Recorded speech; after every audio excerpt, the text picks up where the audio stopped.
money, power, and sex. That's what this case is about.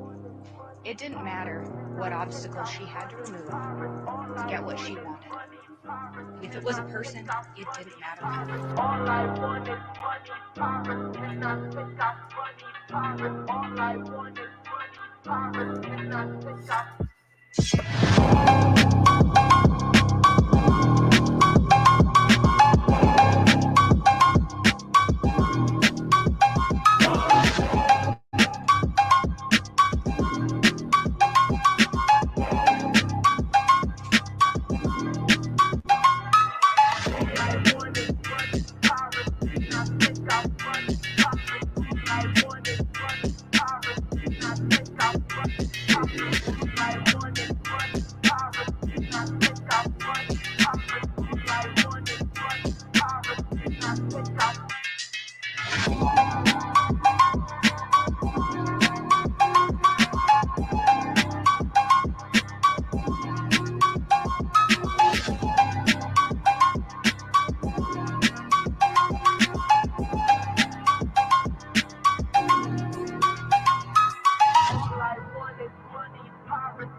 Answer, guilty. Is Lori Noreen Vallow not guilty or guilty of conspiracy to commit first-degree murder of Joshua Jackson Vallow and grand theft by deception? Answer, guilty. Is Lori Noreen Vallow not guilty or guilty of first-degree murder of Joshua Jackson Vallow? Answer, guilty. Is Lori Noreen Vallow not guilty or guilty of conspiracy to commit first-degree murder of Tammy Daybell? Answer, guilty. Is Lori Noreen Vallow not guilty or guilty of grand theft? Answer, guilty. Dated this 12th day of May, 2023, signed by the presiding officer. They got the bitch. Hell yeah. And I think I'm money, power. All I want is money, power. And I think I'm money, power. All I want is money, power. And I think I'm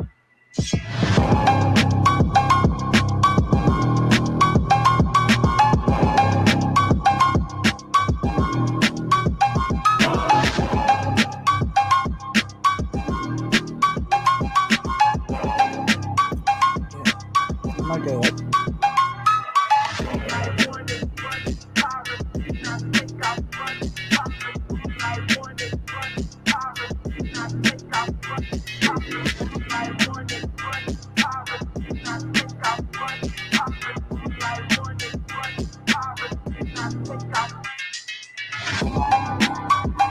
I'm gonna do it. I'm gonna do it.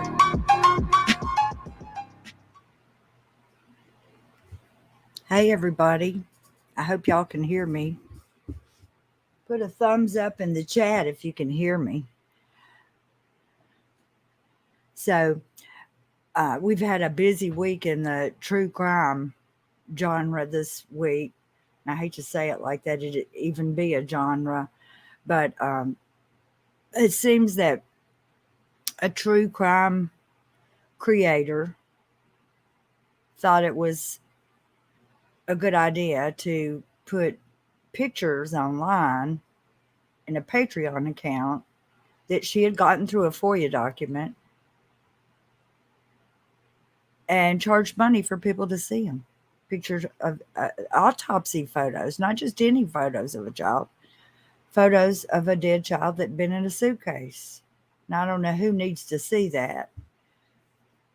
I'm just going to say this about any autopsy photos. Who needs to see that is the people who are in charge of looking at those kind of things and giving descriptions to the courts to make decisions. That's who needs to see these things. Unbiased, I don't know, it's coroners or who those people are that make those kind of reports, but certainly nobody on YouTube needs to be seeing that. And I don't know anything about her really, but I'm just going to say it is really, really a bad look for YouTube in general, the YouTubers, whenever somebody does something like that.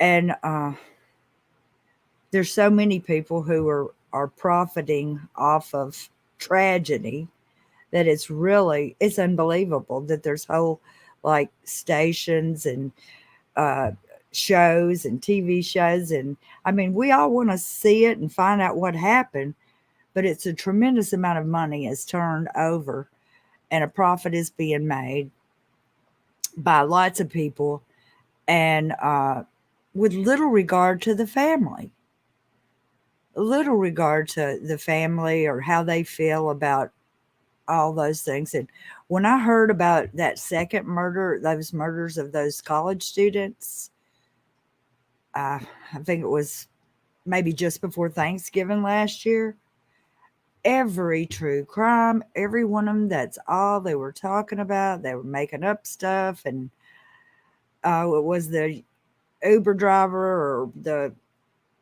person dash deal guy or something or the neighbor.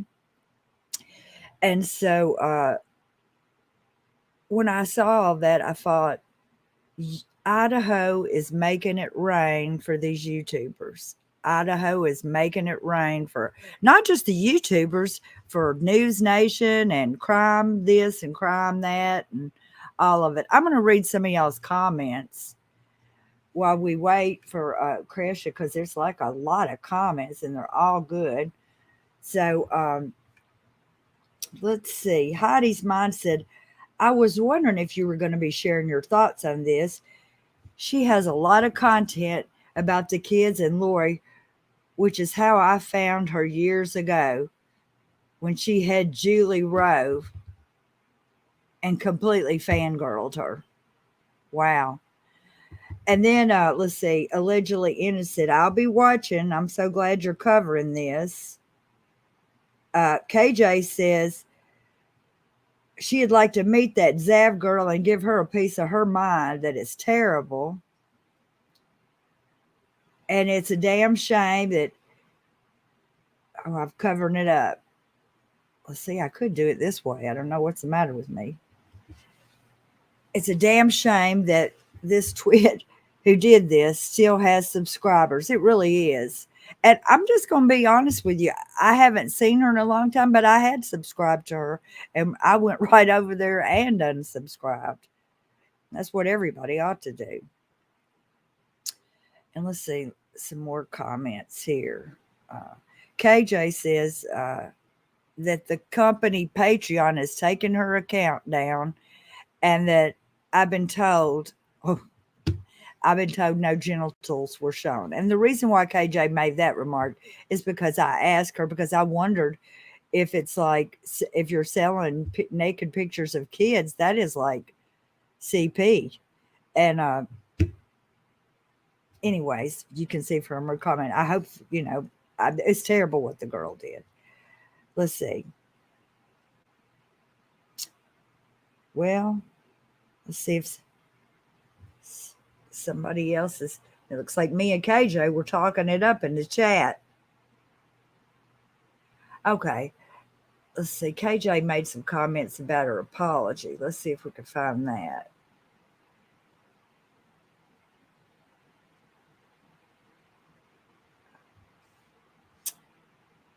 Ay, ay, ay. Let's see.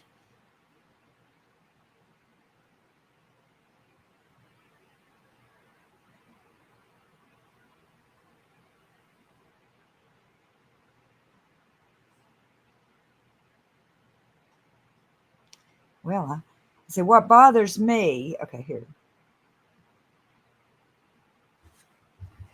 It bothers KJ that her uh, that that the subscribers haven't taken much of a hit. Now I'm going to say, I'm hoping that Krisha K is doing this right here because I'm not. So unless I have a YouTube uh, helper, and Garfield's not on the desk, so I don't think Garfield's doing it. Anyways, uh, Carrie Ann says that her apology. Let's see here. Carrie Ann says that her apology was so rehearsed and a complete lie out of her freaking rear end. Yes, ma'am. Well, I didn't see it. I didn't see her apology, but I heard about it. Okay, maybe it was me that did that. uh, there she is. It was me trying, but they want me to subscribe. I'm not doing it. I'm not doing it. I know it makes me so mad. I'm sick of all the monies they drain you. They tempt you with the one little part of the article. It sucks. And well, look, for Jeffrey Lundgren, I went whole ass and I paid, for the research papers and things like that, because I mean, why not? I want to get, really fact based content, so yeah, you want the source. Yes, because when I hear, the stories of, Tylee, JJ, Charles, Tammy, and Joe, when I hear those rehearsed a bazillion times over and over again, there are some, it reminds me of KJ when she got those books, or she shared those books with us in KJ, Coffee with KJ, and they appeared to be like some AI generated books, and they were so off completely, not even just a little, oh well, a date or a this or that. They are off. And I don't think that's ethical either. Like there should be some kind of something somewhere, somebody. I've noticed, well, AI is in the Google searches and everything now. So if something is very warped and it's very out there, it may be taken for truth. And Yeah. because I was looking up cognitive dissonance because I kept hearing somebody use that word wrong. And I thought, well, maybe I don't know what it means. And I looked it up and I thought, for heaven's sakes, how are you getting that out of that? But that's why we have the Book of Mormon. I'm just saying. Dun, da, da, yes. da. Exactly. That's where it from comes. That's the source. I think. Well, there's another light source. Anyways, we're not talking about Mormonism today. No, we are not. I don't even know what to do with myself. I probably don't belong here because that's what I talk. Mormonese, no. But for real, look, when you have family members that are missing and then murdered or both or whatever, the combination of the two, life is absolutely, I don't remember an entire year of my life. And it was that year when my uncle was murdered, July 11th, 2019. And from that moment, or the next day when my family found out through my cousin Cole, because Lori texted him and told him, anyways, I can go on and on. But when I found out, my life completely, it was no longer mine. I don't remember it. I don't remember what life was like before. My interests, my hobbies, my things that made me just be normal. And I say normal, as normal as one can be. But murder is heavy. murder, just the word. That's why I choose not to water it down. I'm not going to say that they died or that they passed away. That pisses me off. They didn't pass away. It wasn't like their time. um, it was because some selfish assholes took it upon themselves to exalt themselves to become God and play God. And by God, no, I'm picking. And that to me is the most selfish, most senseless, most unnecessary evil that exists in this world. It is the most selfish act. And they are going to have to pay for that. That's not for me to decide. Um, I mean, I'm over here just, like, can I just please, Judge Boyce, be worthy enough? Am I worthy enough to please be a victim?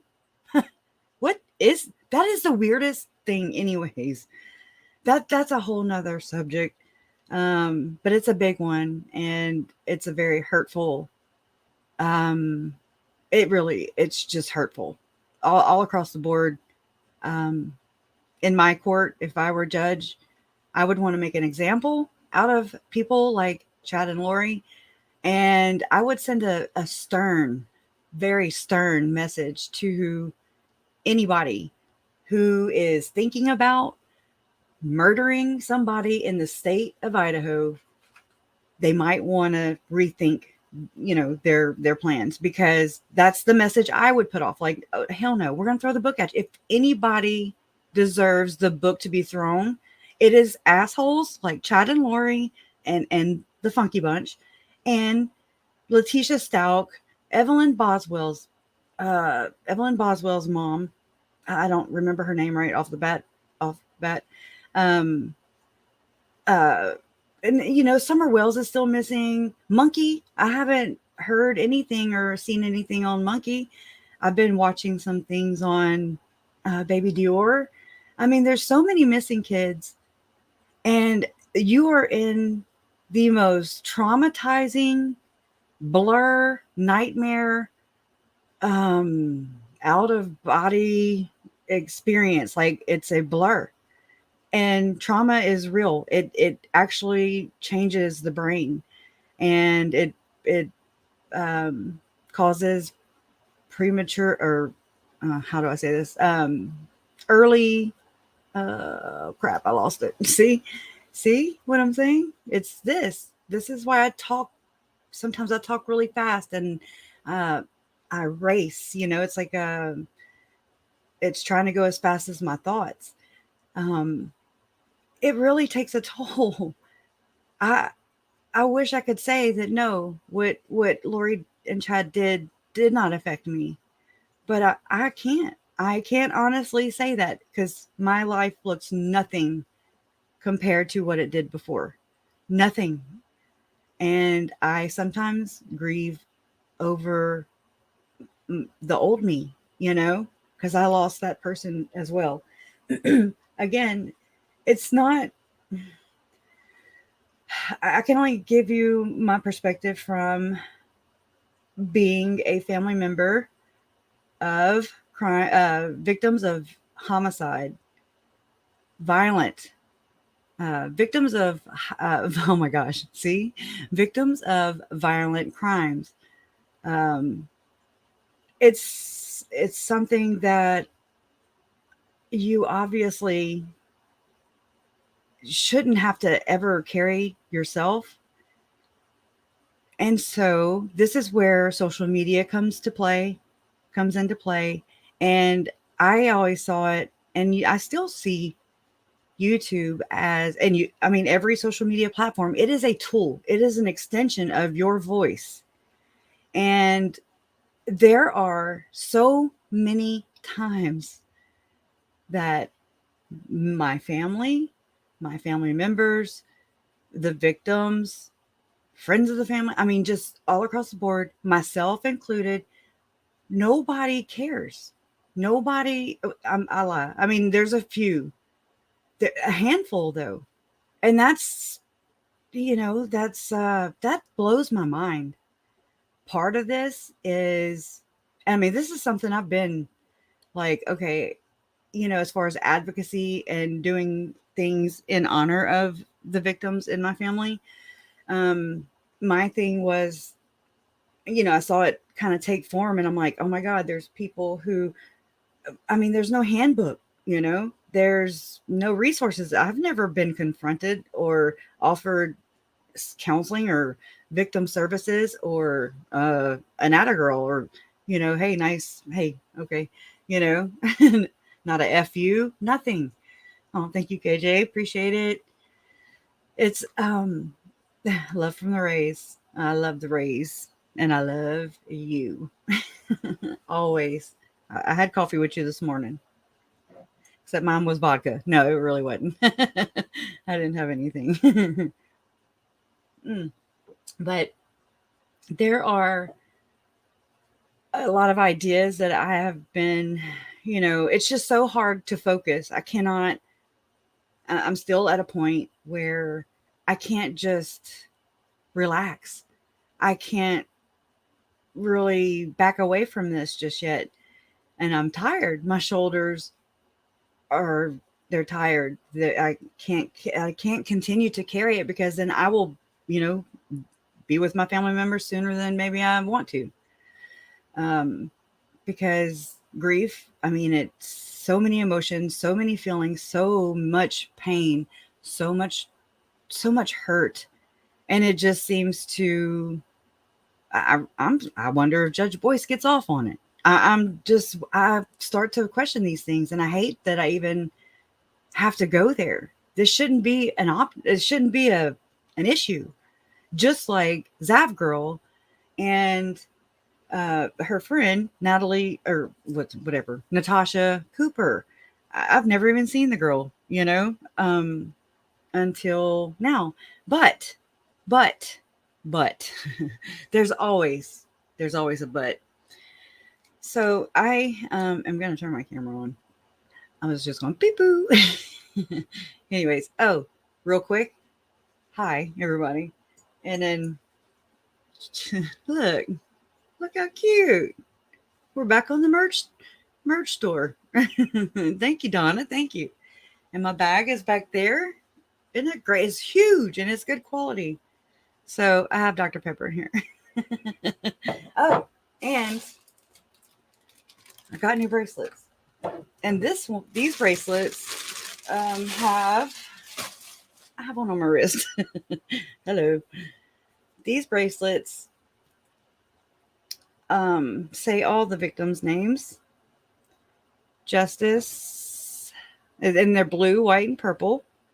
Good colors this time.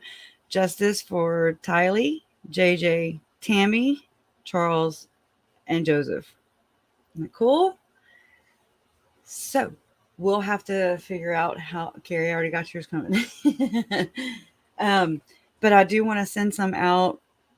I'm gonna need help with I can't afford to just, here you go.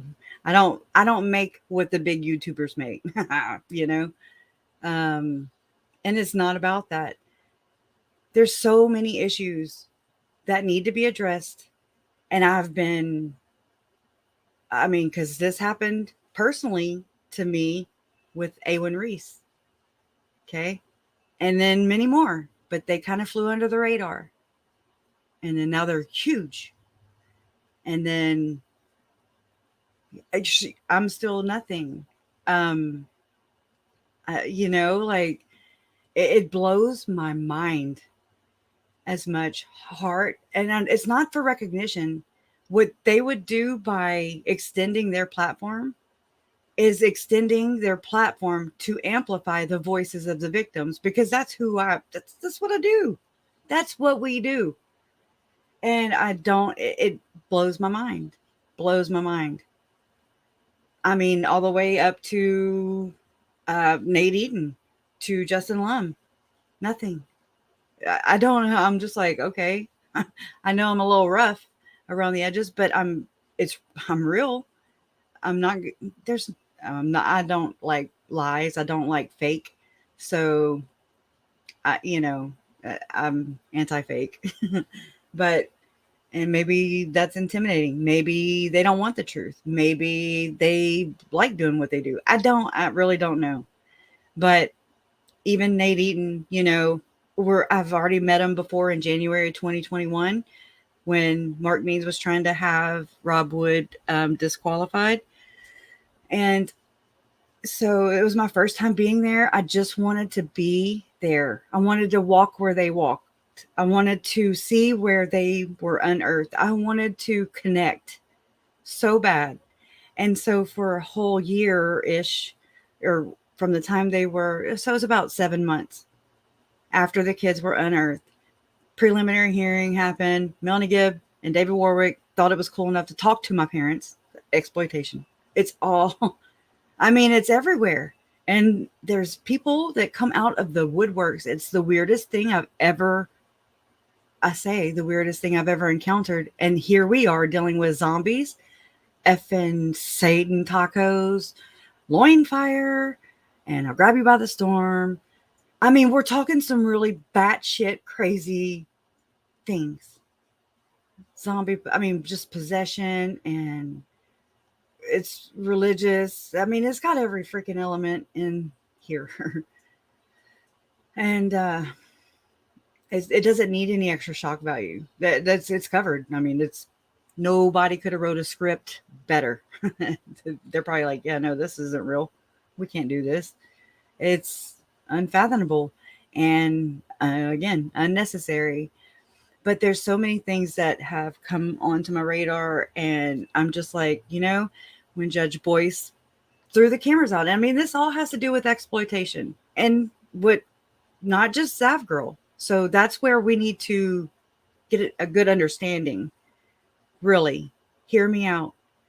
This is real life. This is not true crime. And I somewhat blame or put responsibility on Netflix and all the documentaries and mainstream media that like Dateline, 28 or 24 hour or whatever the hell it is, 48, all those hours shows and the crime shows. And it's not a freaking soap opera. It's real. Unfortunately, I hate to say that, but it's fucking real. I don't know how many times I woke up in the beginning before the kids were found, and I was like, I would just, wake up and I'd be like, zombies. Yeah. Okay, I didn't dream it. What the hell? I don't do that anymore, but that's because it is real. It is a reality. And it is what it is. I try and I kind of deal with awkward things or difficult things with humor. I have a sick sense of humor. Thank God, because I consume this case and YouTube creators every day for the past 4 years, more like 3.5. Because it was once the kids' stories went public, that's when I ran across, I was on Facebook, and then this case, my family's case, led me to YouTube. Before that, it was just some app that my kids played on all the time, and I was like, what the hell? Now look. Anyways, I'm grateful for these tools. That's what they are. In the case of Summer Wells, she has been forgotten somehow. How? People don't just disappear. You don't just, burst into thin air, disappear into thin air. You don't do all this. Hey, JLL. Yay. It's good to see you too. Thank you. That's my JLL right there. Reminds me of JL audio speakers. I used to like having some jam in my car. I used to, yeah. Anyways, hood rat. Thank you though. But yeah, CHP, until someone walks a day in your shoes, and then you don't want them to. That's just it. I don't want you to. I know that's not how it works, but it's all about prevention. It's all about finding all the holes, all the weak points, weak spots where it just shit on my family. You know, it's everything fell back to back to back to back. And you're just like, this, the spiritual side of me is like, that's God, you know? I mean, it's just, it is what it is. And this obviously is what it's supposed to be, you know? You adapt and overcome. I'm resilient. I was told that by my counselor when I was 15, you know. I didn't know what she meant. I was like, what are you talking about? I didn't know what that, I was always like that. Resilient. You get knocked down. All right. You can be sad for a little bit, but you pick your ass back up, dust your knees off, and continue, because nobody's going to do it for you. I get enraged over, I'll say it, assholes that interview a serial killer that murdered my friend just for clicks. Now, let me pitch this to you. Thank you, Pineapple Princess, because that's a very, very valid point. Now, last Sunday, I put my Uncle Charles on the thumbnail, and I never know how I'm going to really, I'm not scripted. I don't have, you know, I'm not organized. So, I mean, I just kind of, you know, pick up the vibes in the chat, see what y'all are talking about. And then this is a conversation. This is a casual discussion. And these are discussions that need to be had more than once.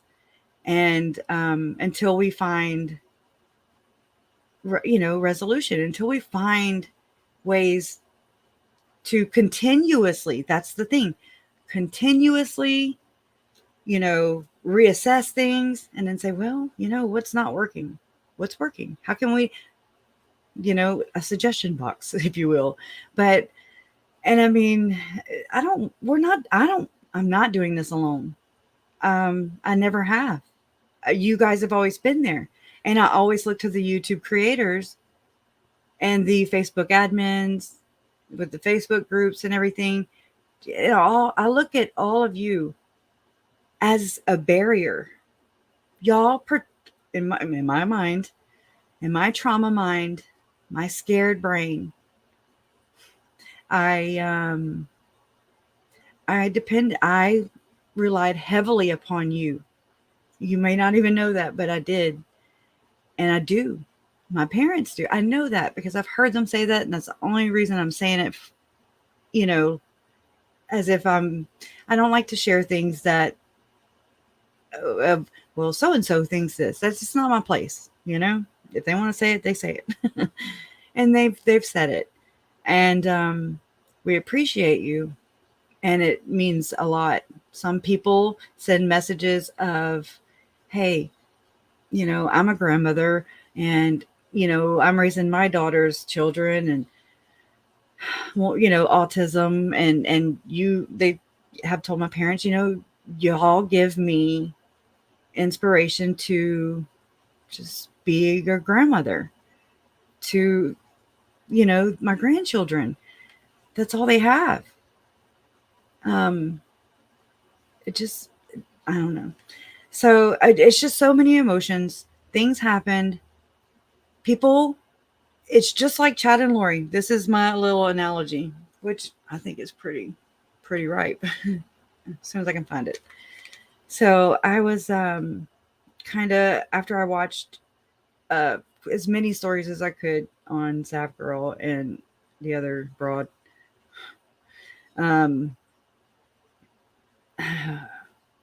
we got to do better. And by we, I don't just mean Sap Girl and Natasha Cooper. I mean we, as a society, as advocates for the victims, as protectors of our children and our vulnerable, as human beings. Doesn't matter your race, creed, your religious background, your sexual preference. It does not matter. Human. That's it. There's your label. Work with it. You know, that's where I'm at. I hate the labels. They are not productive. They, I mean, and I was listening to KJ this morning, and she, and it's true. I went and researched into the victim statutes and everything in Idaho, because I'm like, there's just no freaking way. Yes, you are. All of you. I love that. It's beautiful. It is beautiful. It's a silver. I was doing, we can share silver linings because I already said silver linings way before. But there's so many silver linings. You guys, this community, this is one of those silver linings, and a very big one that I didn't even realize was happening or had happened until KJ, was like, hey, you have a community, Buttercup. You got to be there. You got to, they depend on you, and really I depend on y'all. And I really love this. I look forward to our live streams and our discussion and what we share and what we learn and where we grow. I love it. It's good. So that's all there is left to do, is to find the silver linings. I can't imagine how. I can't imagine. I can imagine. I'll tell you right. I'm talking to a creator who even has an inkling of an idea that if they get a hold of my family's autopsies like that and pull that shit, I'm coming for you. Straight up. I can go God to hood real quick and then back. It doesn't matter. I have nothing else to lose, all I have is time.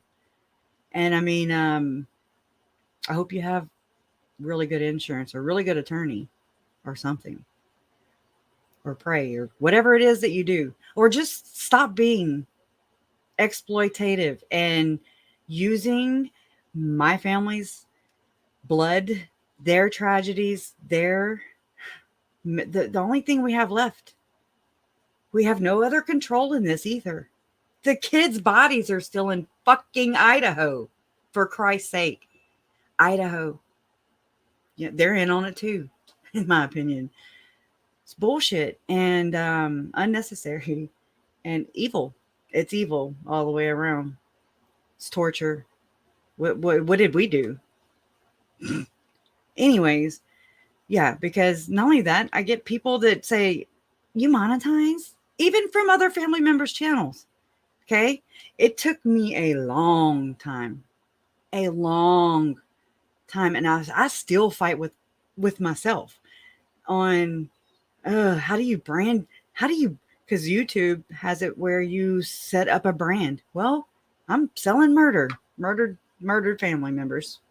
Okay? Should we just work with reds and blacks and whites and grays and all dark music and dark shit? And, do I get copyrighted,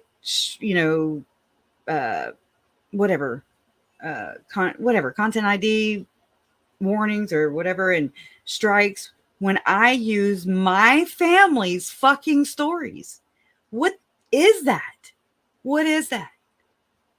Tell me what that is. Okay. Uncle Keith Morrison. He's the one that struck me. Thank you, Dateline. Thank you. But you're welcome.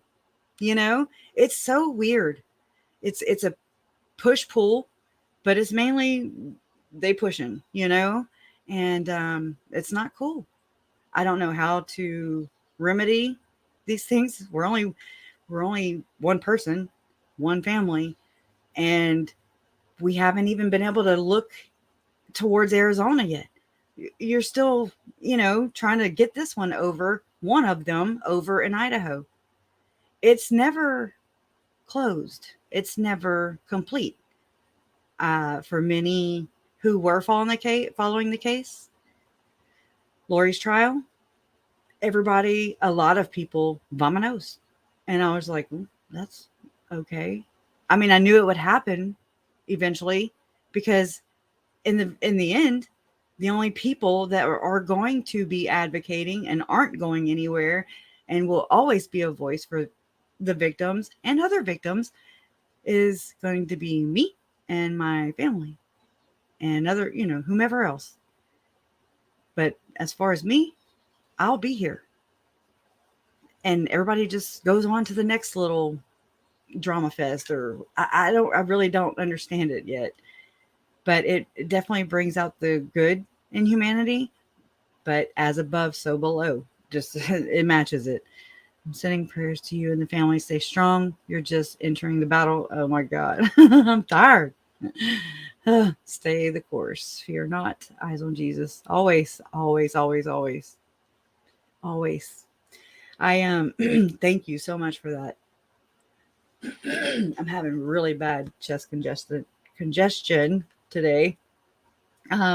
So I just kind of jotted some things down earlier that my neck just popped. All right. Been trying to do that all day. So what I was doing is I was replying to a comment about Zav Girl, and it was in the lawyer, his YouTube channel, the lawyer, I probably just said that really too fast. Yeah. Oh yeah. Trey, some have used it to start a new career. Even some we love have done that. Some have been monetized from the start and wouldn't.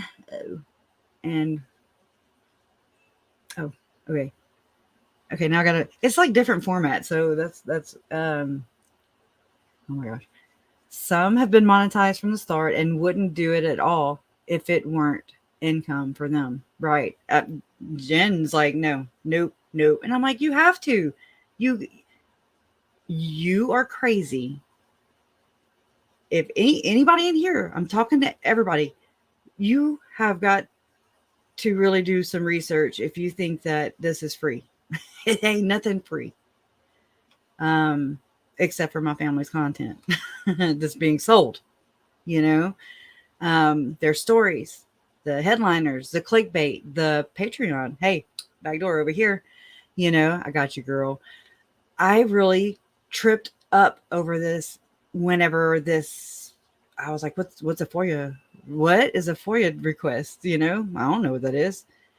Well, I was blessed enough that some other YouTube creators who have moved on unsuspectedly. Awesome. Anyways, he shared them with me, and I didn't know what they were. Like, to even be like, I thanked him from the bottom of my heart. He and another channel, they went in and they shared, which is how it should be. So after the kids' bodies were found, I noticed another weird shift. Everybody started hoarding the info. And I was just like, that's weird. Why would people do that? It's weird. Then I noticed that there would be, I call them flying monkeys because they just fly over here, and under some whatever account, they change them faster than a cat can lick its ass. And I'm just like, okay, I've not done that. That's my name is right here. So many of you, I don't know who the hell you are. And I mean, I play a little game, and I'm like, I wonder if so-and-so is, really this person, or, I try to match the handle name with the real person. I've not been right yet. But it's a little one-sided. It's really one-sided from my aspect. I'm not saying it's wrong or right or blah, blah, but that's part of the problem as well, because people you can't hold accountable someone named one-eyed, one-horned, flying purple people eater. Okay. All right. It was that person, urban cowboy, but just random names. I don't know how to find that person and make them back up what the hell they put out there. Yeah. Oh yeah. Oh, well, thank you. I appreciate it. I really do. And it's been very organic. Been very organic. And I like that. Slow and steady. not that I'm trying to win a race, but slow and steady wins the race. And it's just a growing experience anyways of doing this together, you know. But so that brings up another point. And so I know I'm going all over the grid, but she says, or they say, I don't watch too many YouTubers. I like Court and Law and Crime Network. That's about it for me, but I'm subscribed to this channel so far. I'm very happy with y'all. We really, you're always welcome here. I am not one who likes to really silence people, because as you are aware, Judge Boyce is silencing me. I mean, I'm not even worthy. It's not the damn temple, it's a court. Maybe I need to write him and tell him that. Be like, hey, this is not church, this is work number, you know. So I don't have to be worthy to qualify for your stupid little games. So I know, passive aggressive. I mean, can you blame me? And I mean, Larry has that voice. Everybody looks to Larry. They represent the brand, the murder brand, if you will. Thank you, Michelle. Thank you so much. I appreciate that. I really do. It sucks. It sucks. I mean, not that. That's nice and generous, but that we're even having this conversation or having people do this, but really, there is so many other creators that do the same shit. Same shit, different day. It's the same thing. That's what I was doing. I kind of just threw this together, so I might have to jiggle some words around because, yeah, and that's shame on you, Google Daddy. What does Bailey Sarian always say? Because Google Daddy is where, you know, when you do become monetized, you get a little Google Daddy paycheck once a month from the previous month. 30% off the top. Everything. And I mean, whatever. I'm in the wrong business. I should be making my own platform and not gouging people and not censoring them and getting rid of the bad people, setting examples, holding people accountable for the shit that they spew. You can't do that. Or if you, just like with Lori, in my opinion, I feel like with each murder, she got more and more ballsy. She was like, oh, yeah, well, stroke her ego. Okay. So good job. Way to chime in the psychopaths, you know? Anyway, so it's disgusting. And anyways, I put, again, I'm gonna have to kind of patch it. I said, this is a wake-up call for all of us. When we get to a point where we believe that we are somehow holier than thou and would never do that on my channel, all I'm asking is that you stop and take a couple of deep breaths and then allow yourself to be real with yourself and not be so self-centered about something that none of us are immune to. Let's just have an open discussion about it and educate ourselves, and then see what we can do to help the victims, which are the source of our income. Okay? My mama always told me, don't bite the hand that feeds you. Without the murders happening, we would not have cases to discuss. Do you see? That goes hand in hand. Hey, Kit. My girl. Thank you so much. I've been watching, and as you can see, I'm paying it forward. Everybody subscribe to Kit. She's been around forever, and she's not one of those exploitative bitches. I'm just throwing that out there. We've had private conversations. Y'all would have never known unless I said something, and I said it because I'm proud. you know, and I'm grateful. And that's how it should be. Family members should be able to not have to, you know, be worried about who's coming at them, to not hurt them, but to be fake and to, yeah, we care. We care so much. Okay, so when are you going to be on TV so I can be there too? And it's really gross. It's disgusting. I still can't I can't put my finger on. I'm just like, I don't know what the hell that is, but I don't want nothing to do with it. Nothing. Kit, she's an OG. Okay, she's been here since I stumbled upon YouTube, and she used to make these videos. She also makes videos of Lori. She like KJ does. You know, she dress. Y'all need to get together. Oh shit, they dress up as Lori. You know, or KJ dresses up as, you know, others to make us laugh, because I want to laugh. It's freaking.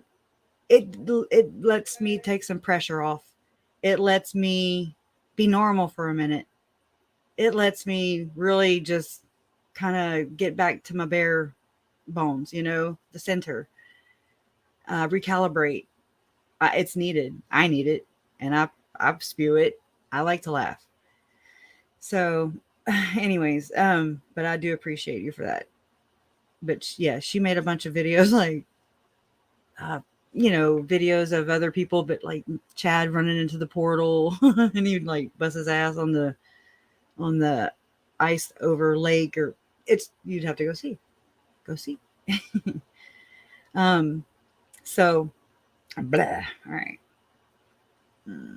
I always lose my spot. I'm not good at finding my spot. Okay, so yeah, I mean, the victims are your source of content, and ultimately your content equals views and subscribers, and those things all together equal money. Okay, it is what it is. That is something I struggled with, and if I struggle with it, Zav girl, just saying, if I struggle with just monetizing my family's tragedies, my pain, you know, that says a lot, because it shouldn't be it shouldn't be a thought to be like, oh yeah, let me go plug this real quick. That's what pissed me off, because every other creator does it too. I even pushed over to Patreon, and I don't like it. I don't feel comfortable. I don't like to say, hey, come over here and I'll give you what everybody else has, what everybody else is already selling. Okay. Hidden true crime. Paywall. FOIA docs. Vallow case. People were unredacting. Even on another, anyways, just saying, these are things that I like as a family member, as somebody who, if anything were to go awry in the case, if something were to give that wench a loophole, a leg to stand on to appeal and overturn her conviction, we're dead, because the bitch just was not finished killing people. My mom is on the hit list, and until I see that removed, actually, I was going to say I want it signed, sealed by a notary, but no, I still wouldn't believe them, because Ervil LeBaron, another cult leader, same thing. That's there. He was in prison and or dead, and murders were still happening from the hit list that he made. I'm not trying to challenge them. I'm not trying to be like, well, are they going to kill my mom or not? You know, I mean, they're loose cannons. I don't trust them. Jesus card in the middle of my living room from the church, an hour and 15 minutes away, while I was sleeping in my house with my name on it. I mean, it was very, yeah. Anyways, there's a lot of harm. There's a lot of bad people. There's a lot of bad intentions. There's a lot of people who think Chad, and probably there's probably people that thought Letitia, and probably think that, you know, that Chris Watts, they're all just being duped. Yeah, I mean, everybody's just shitting on them, you know, and you're just like, what is wrong with you? Seriously, what is wrong with you? But can't say murder or, yeah, I say it. They're just gonna have to. We'll just have. I'm not going to water it down. Yeah, but posting murder children autopsy photo is cool. Again, I saw the FOIA docs for my Uncle Charles that were shared with me, and the person gave me a heads up that one of the photos of my Uncle Charles laying there dead in that empty ass living room alone was not covered. And I can pinpoint you to the live stream I did. I accidentally ran across the photo, even though I got that person to tell Jason where that photo was in the docs, but then it had been orbit, right? So I came back to it, and Jason didn't know to tell me not to look at that picture. There's a lot of pictures.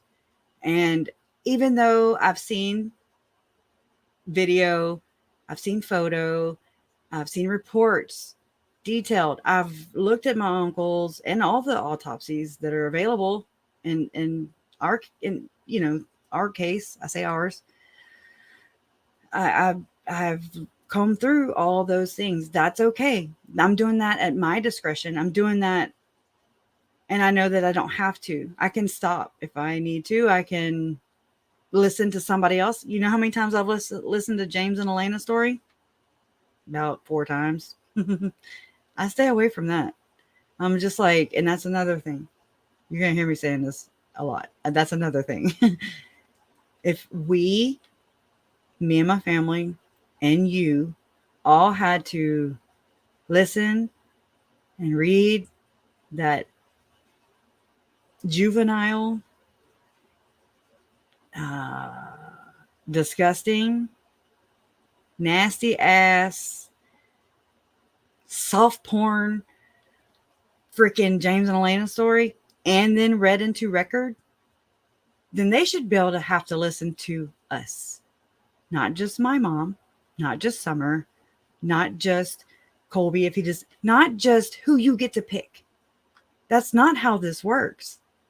You know, I wonder if anybody close to Judge Boyce were to pass away, what would it be like if I was like, hey, no, you can't grieve. You can't go. No funeral for you either. You know, you don't do this. You don't do this. Justice is one thing, but minimizing our pain is that's a whole other level. And I'm ready to get the hell out of Idaho. I am. Love my Idaho people. You guys are great. You guys give the state a good name. I don't like the judicial system. I don't like it. I don't trust it. I don't like the church system. I don't like how the church and the state are not separate. Anyways, I'm going to get back to my little thing. Oh, wait. Simon, hot. Anyways, Letitia stole Gannon's life. Zav stole his dignity. Oh. She don't think like most people. Obviously heartless. And Natasha, yeah, has been notoriously atrocious. She's been kicked off of YouTube. This is just what I've learned. I don't know personally, because y'all know I'm dealing with my own family's shit. So, and I used to feel guilty because to keep the algorithm, I consumed Daybell Vallow stuff. And I would, all the little kids that were missing at that time, Gannon, Evelyn, and then later on the West Boys, Summer, I would just say, oh, I'm so sorry. As I'm trying to say, not interested, you know, like I just could not. I don't have the capacity. I'm topped out. I'm maxed out. And it's not, I feel bad because I feel like I dismiss them, their voice, their story is just as important as JJ and Tylee's and every other child who is missing and exploited. It's devastating. It's devastating. And I wouldn't wish this on them. It should not be out there. Once you publish it, that's a wrap. It's out there. One day, Gannon's mom, Gannon's dad, Gannon's step parent, however his dynamics, I don't really know, but all his family may stumble across that one day now. And these are the things that you, Zav girl, who I used to like, I did. I was just like, okay, everybody's perspective. I support everybody, whether I liked them or not. I liked everybody till I was like, oh, there's like a whole little, this is like a mini cult. Oh shit. And I'm not fake, but I mean, I learned a lot of things from watching different perspectives. Perspectives are very important to me because that's how I check myself. I'm like, oh, I don't want to get stuck on one thing. What if I'm not getting the full story? Especially with the religious aspect of it. And it's bad. It's bad. And I say it's bad because there are, I don't even know where to start with telling you how many ways it's not Chad and Lori's cult. The church, the upper management, which is something I just would rather not say because can't talk about too many controversial things, Jeez. Murder, children, religion, a very wealthy religion, 16 million strong, they report. Anyways, there's a lot of people, and especially in the situation that we experienced, that I experienced with Tylee and JJ being missing.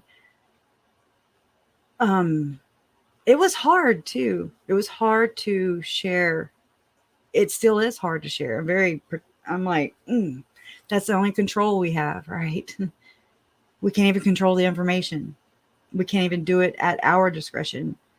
So, yes, I've thought about making another channel, Mormon Murder, for real. I'll be like, I'll be the Rhea Lemony, but like Bailey Sarian. I won't do makeup though. I love Bailey Sarian and Leah Remini. I'll be the Rhea Lemony of the Mormon Church, allegedly. It can't be denied. There is something wrong in the hierarchy, and it trickles on down to the peons, and that's enter Chad and Lori. People are like, no, they didn't have a second anointing. I'm like, the F they didn't. They did. And I'm not going to sit here and, I'll listen, but because it's subject to change. I'm not dead set on it. I'm not so dead set on things to where I'm going to make you choose. That's a collective thought. That's what it's all about. That's the community. They brought us together. They're the glue. We are alive, so we get to do a lot more than they do. See, I told you I make bad jokes, inappropriate times, but it's the truth. They don't have a voice. And the court, how it's come out in trial, that's not the stories of the victims. That's the story so the prosecution can have a conviction. All right, done. And yes, I respect them. I have to compartmentalize because I love the person, hate their beliefs. I hate the toxicity that the church has directly touched my family continuously. And it sucks. Anyway, so let me get back But it is a wake up call. And there's some YouTubers who, or even Brian Enton. I respect journalism. I respect ethical journalists. News Nation isn't that great. I've seen a lot of, at first I liked it, but then they start getting clickbait where they break a story into 100 pieces and you're like looking everywhere for the whole damn story. And then my dad got cut off. My dad got cut off when he was telling whomever appointed Judge Boyce needed to get on his knees and beg for forgiveness. And then he got cut off. Who does that? Larry's being silenced too, seems like, and it pisses me off. It hurts me. Hurts. I mean, I would, if it were so many people and I was on there and it was between me and Larry, you go, that's your, oh my God. We all deserve that. He deserves it more than I do. I'm younger. I can figure out other ways, but it's unreal. And I do have another friendship. I'm friends with somebody else in Arizona who was Mormon, and they went through a case and the adjudication process of getting away from an abusive spouse. And then they went to go do their victim impact and they were like, I know, we're going to seal it. I think that's what it was. It's something, we're not going to share it, basically. That they did do that. They did not share it. And this is Maricopa County, and this is where we're going. And I've been nervous of Maricopa County while I was learning, everything was happening, playing out in Idaho. Here's Arizona. I was already researching people, and then the one lady, Adele Allister, she's passed away. She was the prosecutor for Maricopa County, and she died after some controversy had taken place. And there were like, I forget the number, don't quote me. It was like 700 or 1,400 cases during the same time as Brandon and Charles, Lori and them. Somebody pushed their button and they were like, activate murder, and that's 7, however many hundred cases that were just, oh well, what? Is Melanie Pulowski one of them? Asking for a friend. Asking because I want to know. It's just, I don't understand. But yet, and this is really important. This is really, I want to tell you this, and then you please just put a pin in it and just observe. That's all I'm asking. Whenever I put my Uncle Charles on my thumbnail last week, every time I do put one of my family members, which I understand, I get torn with that too, because I'm like, well, I'm exploiting them, but then I'm like, well, I don't know how else to get the messages across. I don't have a large following. This taken me a little over 2 years to, it's just barely, and it's not, I don't want it for fame. I don't want to be famous. I don't want to be infamous. I don't want to be anything. I just want to do right by the victims, do some good out of this. I just want to honor them, and who wouldn't? Never mind, rhetorical question, but they're babies, innocent. They've already been betrayed and done wrong in the worst imaginable or unimaginable ways. And I know that nothing brings them back. I wish it did. That's not reality, though. I just don't think it's cool. I think if there's something that you're really having to question yourself, I feel like it, because I'm just like, well, I'm putting them on my thumbnail, you know? Uh, but it's just a battle I have. It's an internal argument I have with myself all the time. Monetization. And then people saying, you monetize? And I'm like, I'm not before I was really sensitive, you know, and now, I mean, I'm just like, move along. But I don't block people either. I don't block. But anyways, but that, yeah, so, but it did not get a lot of views. And there's a lot of those instances where we're honoring them. It's about the victims. So all these YouTubers say that they are victim oriented, you know, they're here for the family members of the victims. I am only suggesting and asking that you, as a creator, practice what you preach. Put your money where your mouth is, because there's money, and it's off of the content that derives from these cases that are true crime to real families and real children and real people. Real people.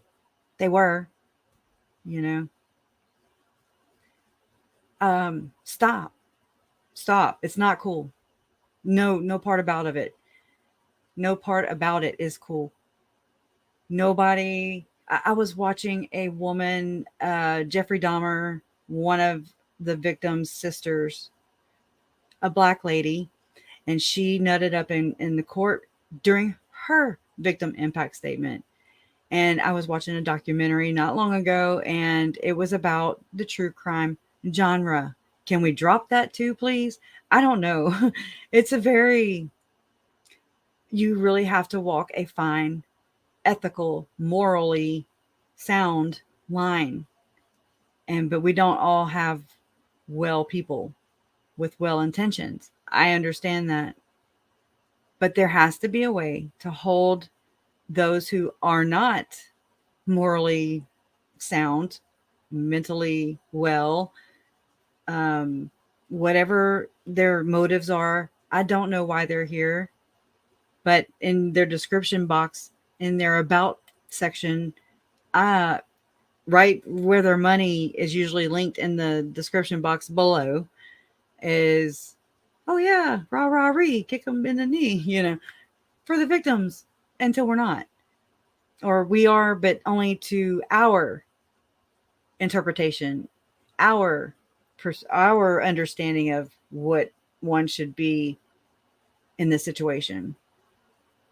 Okay, so maybe we need to get our perspective. You know, we need to have a big group meeting and hash it out, because it needs to be done. Because I mean, people are dying every day. Yeah. Yeah. So the case is this big, and there's only going to be 2 victim statements. There's something so not right about it. Yeah. And he's the king, you know? That goes. There's nobody for him to sound off of, or to reason with, or to, you know, bounce that off of. That bothers me. Yeah. So I did send mine. Look, it's okay. Idaho does not have a very user-friendly website. I'll say that. I can never find, I used to have somebody who just always did that for me. And it was such a relief. I'd get trigger warnings. I would get, you know, notified every time documents would come in. And then nothing, just gone. I don't know. It's so weird. It's so much pain. And when your world is already spinning, and you're just trying to catch your bearings, just to maybe not, you know what I would do, to just go and like sit in the living room with my family and not be like, oh, I got to do this, I got to do that. I mean, you know, or always trying to figure something out, or not dealing with the trauma and the pain and the grief. I don't know what that's like. I don't know how to push away. I work, I research, I educate myself. It's a lot. You ever tried to cram Mormonism and the fact, you know, the details of the case in your brain while it's being traumatized and tortured basically with how Lori was withholding information by not talking. It's just like, what the, you're the one deemed as dark, you're the one that killed the kids, you know. It's like, what did we do? You know. But again, I know we didn't do shit. That's just people who are not happy with themselves. They're unhappy. So the people who are exploiting the victims and my family and other people's family, now our family's blood is now on your hands. You are now what I consider, you're one step below the murderers. I mean, the only thing, where's the dead bodies?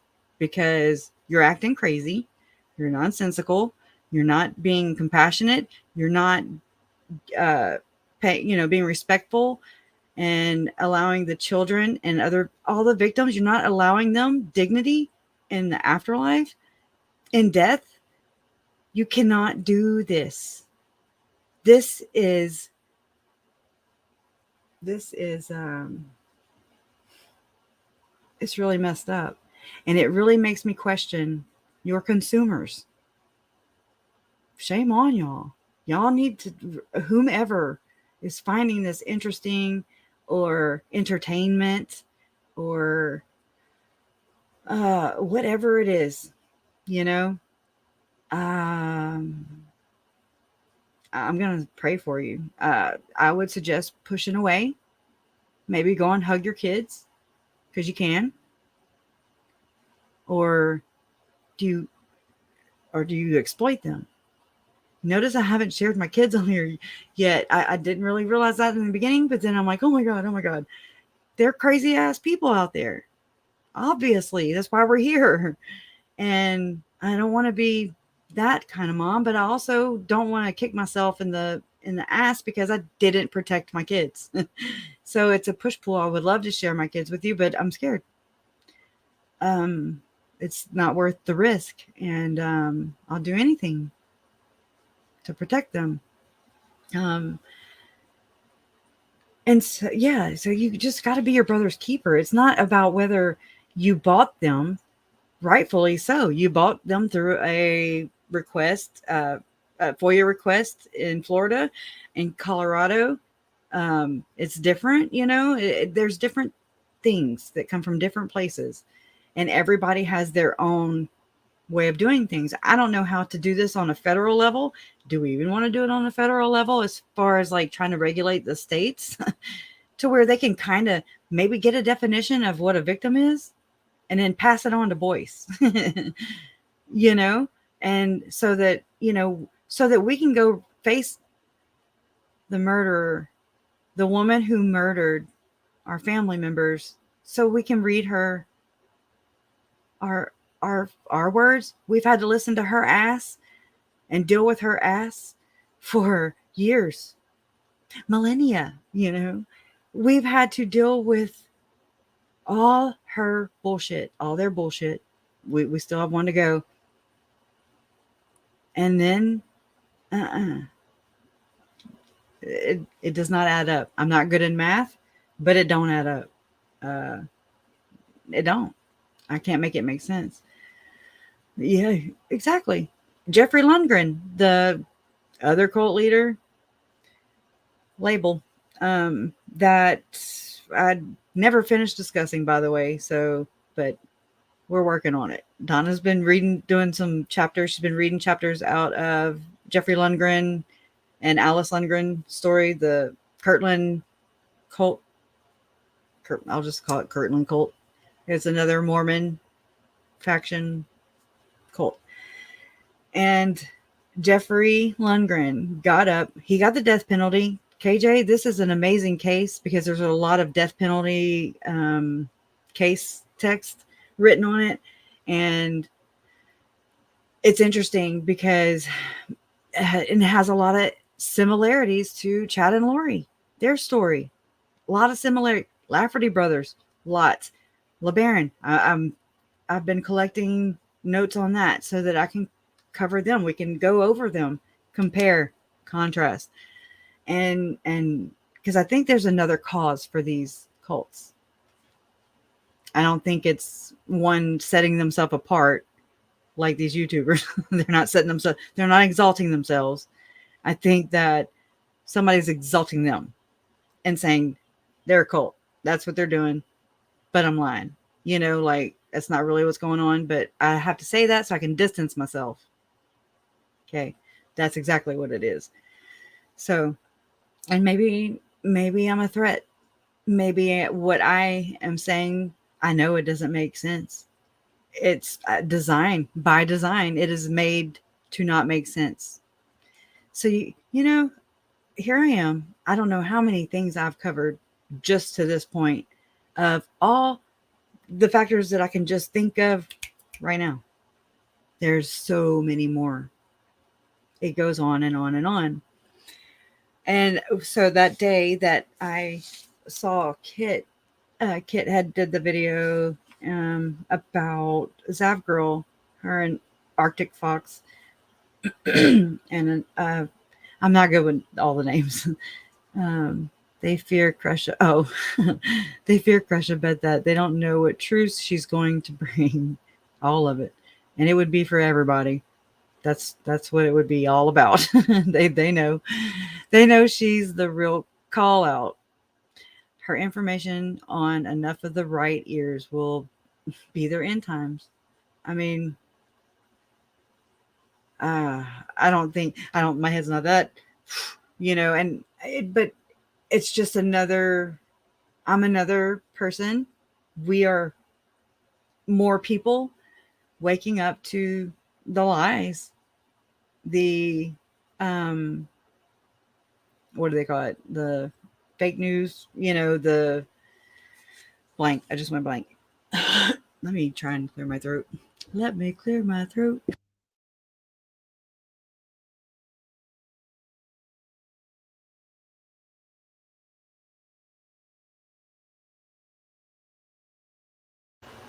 All right. Oh, and I hated that. When I first turn it on, I forget that it does a burst, like a sound burst. So, sorry about that.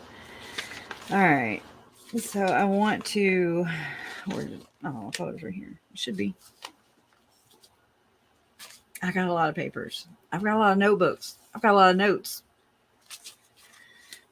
And printouts, right? Okay. So this was something that I had held on to. When I've run across things, I'm just like, oh, I'm going to need that later. Because it either is very poignant, or it's very relevant, it's something that needs to be repeated. And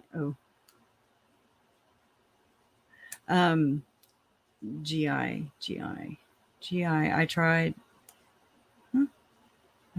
to organize a campaign to contact him about a year ago. Nobody really took a hold of it. I had 4 people and he was one, but I don't think he's there anymore. I still think we should all try. There's nothing wrong with that. All they can do is tell us no. All they can do is tell us no. So this is from, I didn't tear the things off. They're kind of sticking together. I'm going to relax for a minute because I'm sorry. I've been kind of snapping. It's not a jaw. It's just that the situation and the fuckery that you have to deal with. And you want to be a part of this. I want to call them out. The bad the tragedy pimps, the hearse chasers, the notoriety, the infamous notoriety that that's something I'm just like, what? That doesn't even make sense. They're not movies. We're not, Mom and Larry, they're not movie stars. They're not famous. Yeah, it's weird. It's very weird. All right. It's gotta be right here. I'm gonna be mad because like I had it out for days. I was actually gonna do a short because I need to start doing shorts so I gotta try and build the channel. It's a lot of work. I work on this probably how many hours are in a week? Because probably about 3/4 of my entire however many hours are in a week working. And I just kind of tend to wallow in it. It's hard. It's easier, I guess, because I've even thought about this. It's easier for people on the outside to maybe organize things. For me, I'm just like, oh yeah, and that it reminds me of something else. And then it's another little puzzle piece. And then it's like I'm on a steady puzzle piece finder, and I try to connect all those.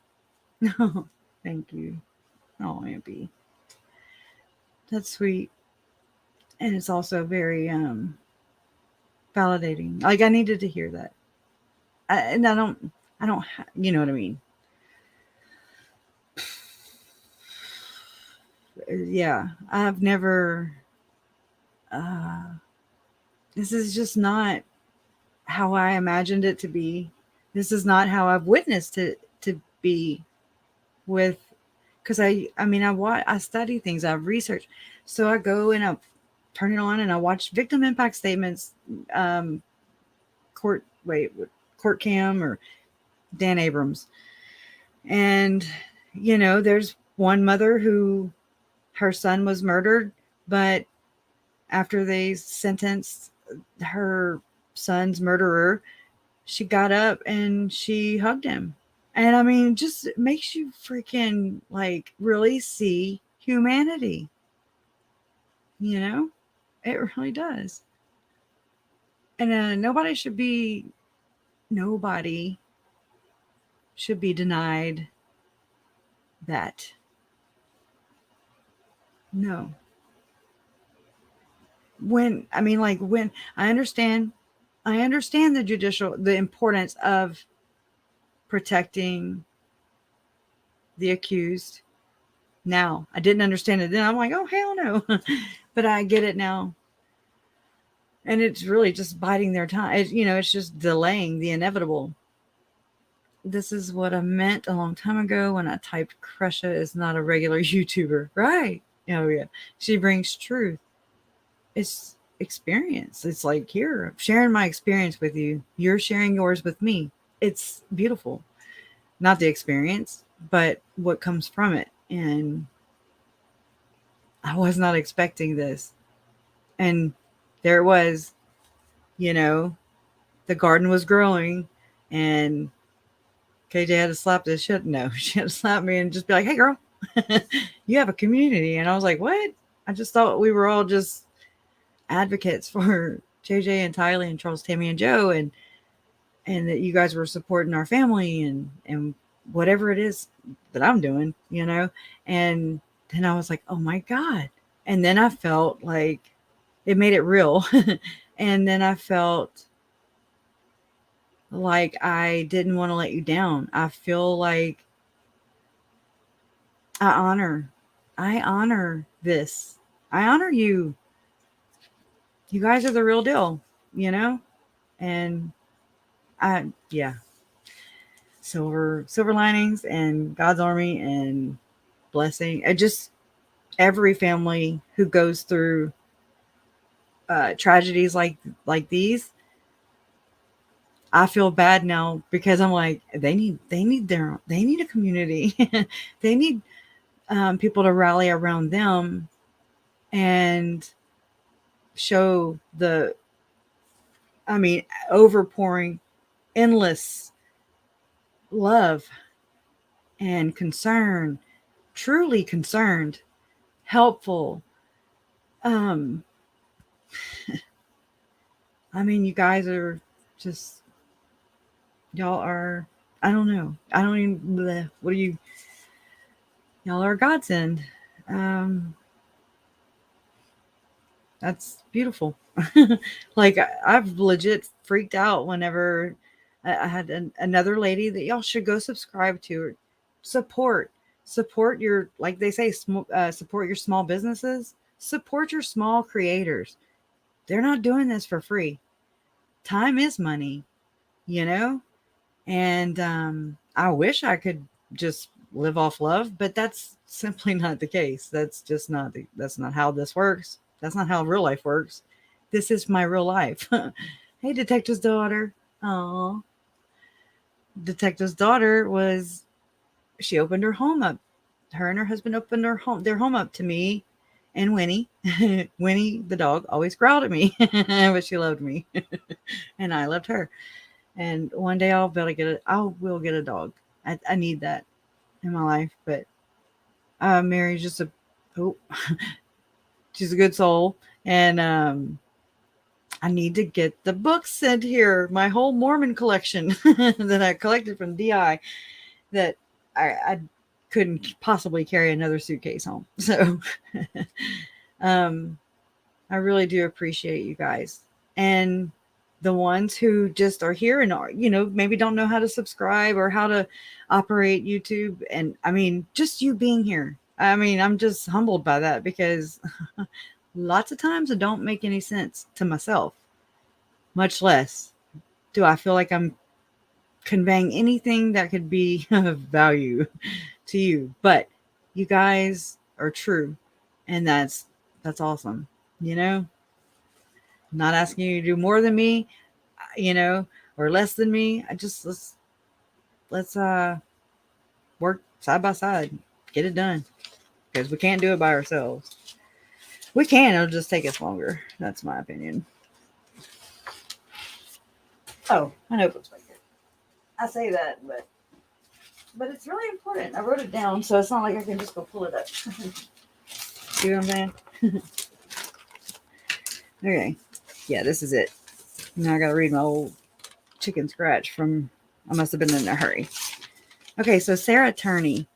Okay, and I don't remember her sister's name, so I apologize. It's not to be disrespectful or anything like that. I really cannot fit anything else in my brain. Oh, thank you, Jody. And you found distant relatives too. Yes. Justice for JJ Vallow, Tylee Ryan, Charles Vallow. Thank you so much, too. Yes. Okay, good. Detective's daughter. I was like Marion, and I was like, ooh. I really do. I really do. I didn't understand what doxing even was in the beginning because again, there's no handbook. So I don't know.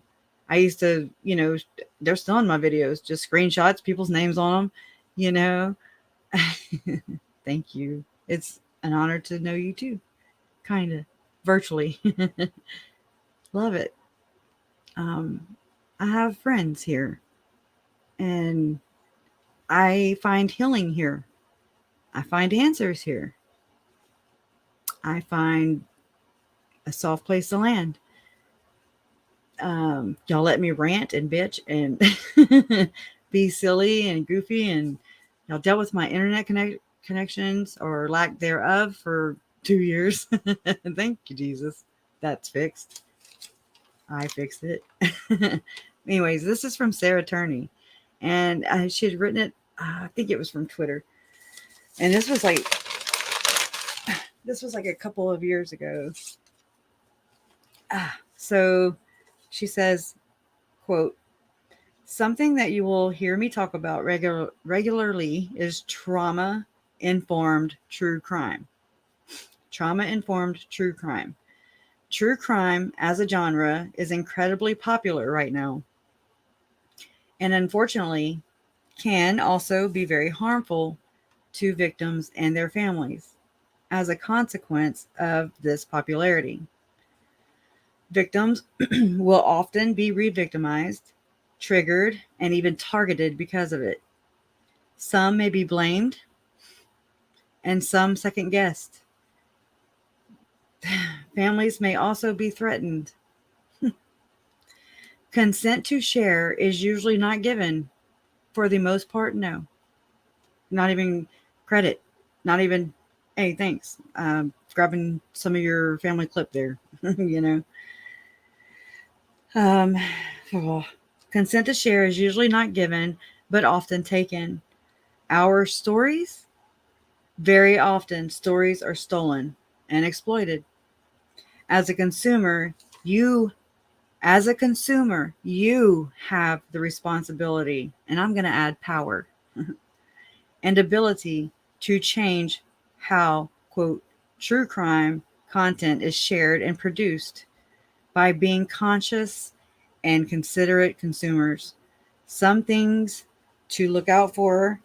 Some things to look out for. I threw the other paper over here.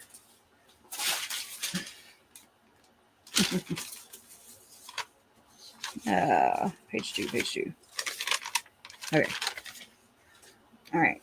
So she said some things to look out for specifically to find trauma-informed true crime are, these are things that she wrote down that I endorse. I support her 100%. Okay. It says how the creator tells the story. Is it with empathy, compassion, not sensationalized? Is it clickbait, with permission, monetized, balanced? I would say factual too. Are creators utilizing the call to action, donating to nonprofits, compensating people who are sharing and helping? That's good, I'd say. Is the content involving victims and or families directly when sharing their stories? Often implies consent. The next one is never forget that your favorite true crime story is our worst day and our real life. As a rule, true crime is not bad. It can be done well and right and with integrity. If you have a favorite creator, tag them in the comments below. So, I mean, yeah. So to that, I want to add, it's another form of bloodletting, which is Tylee and JJ were sacrificed, basically. Yeah, they were sacrificed. Yeah. Bloodletting. And so this is blood money. It reminds me of when Lori had Tammy's blood money in her purse in a Ziploc bag. That's what Tammy was reduced to. Tragedy pimping is good money. It's the more views, the more notoriety you get. Sometimes you'll just catch that algorithm, which I saw happen with, oh crap, the Murdaugh case, the Vallow case. They just kind of catch this algorithm trip, like I even did too, because I was up 300% in subscriptions, and then they just, I'm like, good God, pretty shallow, you know, but it is what it is. I'm not in a contest, and I know that other family members who are choosing to do, you know, this way or similar ways, you know, they are doing the best they can. We're doing the best that we can with what we have to work with, which is, I mean, had I not even turned to YouTube and to try to, my whole point was to try to humanize the victims, because there were so many comments I would see around other platforms saying, oh, I didn't know JJ could talk and walk. I mean, I was like, what the hell? What are you implying? And just things, you know, and again, it's their stories. That's videos of them when they were living, when they were alive. when we had them. And yes, yes. So that's the other thing. That's Brian Enton, what he did. Yes, it needed to be talked about. Oh my God, what I would have done for something like this to happen where I felt more confident, to and know what I know, to speak out and just here. You've got people writing books. You've got some don't bother me, some bother the shit out of me. And it's in the way that they went about it. And again, other family members might not feel that way. I'm entitled to the way that, I'm entitled to my own feelings. Can I please have my own feelings? But, you share things and then you get inboxed and they're like, hey, no, that's hell no. Hell no. No, no, that's not how you do this. You say, hey, is there anything I can do to help you reach whatever you're trying to reach? How can I elevate your platform, your voice, which is ultimately the voices of the very victims that you YouTubers and other people are claiming to advocate for? How? This does not apply to everybody. Not everybody does it wrong, or not wrong. Not everybody does it distastefully and disgusting. It's really gross. I remember counting up, I'm like, oh my God, so this is where they put this. And so that makes them money. And then, so for each Patreon, they have that's $6,000 a month. Holy shit. And then, I was like, well, if they're going to do this, and that's not even their family. Why do I have to sit here and justify with strangers or people who don't care to stick around? Because then they'd know if they were supporting and subscribing, then they would be contributing. They would know what I do, what I don't do, whatever. It's just weird. I would think that a lot more YouTubers and other creators would back the family and elevate their platforms before their own. That was disturbing. And I know a lot of you heard me cackling about it for a long time because it really rocked me. You got to think, or I want you to think, please. I'm going to bring you back to that time. Let me take a sip. So this is, the kids were unearthed June 9th, 2020. And then Chad's preliminary hearing happened. We learned quite a bit from that, and I was like, what the hell's a core horror? And then Laura Horror was born. And then we just continued to research and work together.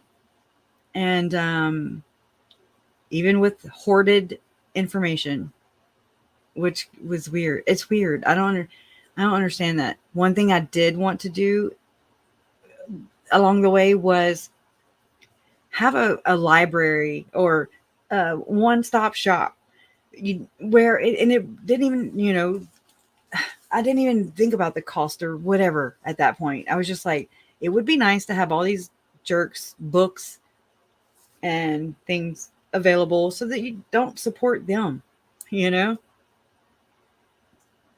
not about, I spoke angrily, and have a couple times. I've signed a petition. I've pushed a petition. I didn't create it, but ban that dude's books. I don't want to pay for his Hot Pockets. I don't want him to be comfortable. I don't want them, none of them.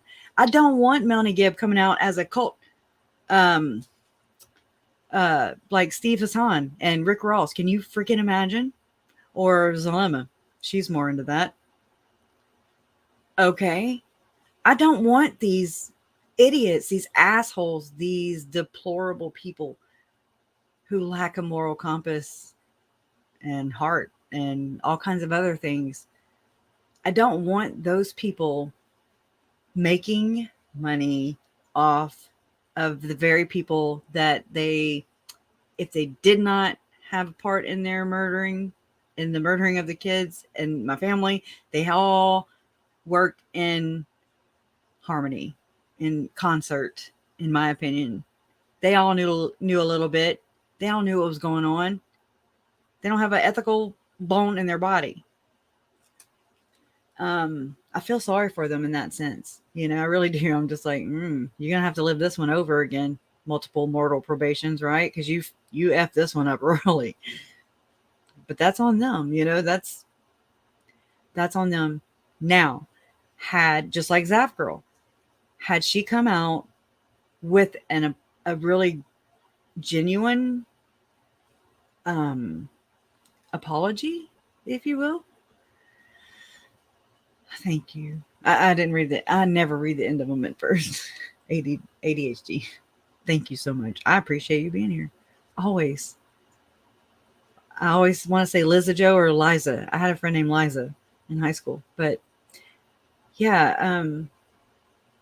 I don't understand, and none of them are excommunicated gloriously, right? Because it's not different. It's not a cult. Never was.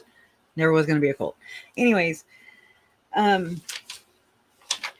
so I had wrote a couple of things down too. I forgot what I was going to say just now when I was saying something. I keep cutting myself off. So I wrote a few things I just want to pitch out there, right? Because it's ideas, okay? Oh, thank you. Thank you, Lee. Oh, now it's Lee here? Okay. Was it always Lee here? I have to think. I love Lee here.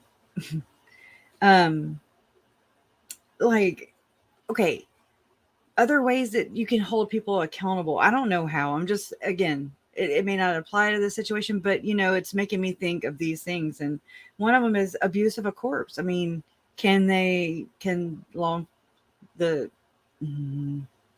laws of the land, I don't know who to say, can't laws be changed and where that's a form of abuse of a corpse, a minor corpse at that? Just an idea. Can it, I mean, so I know there's like federal guidelines, you know, like a basic how to.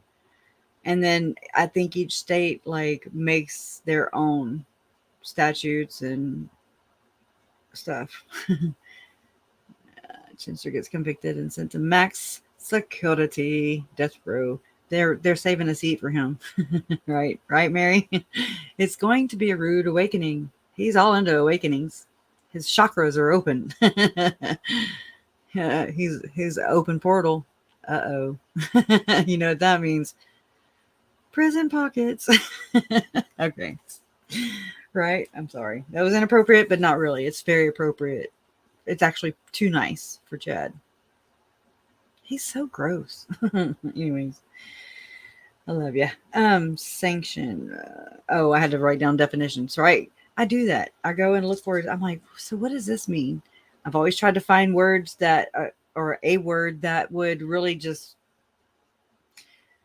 encapsulate what Chad and Lori are and more around them.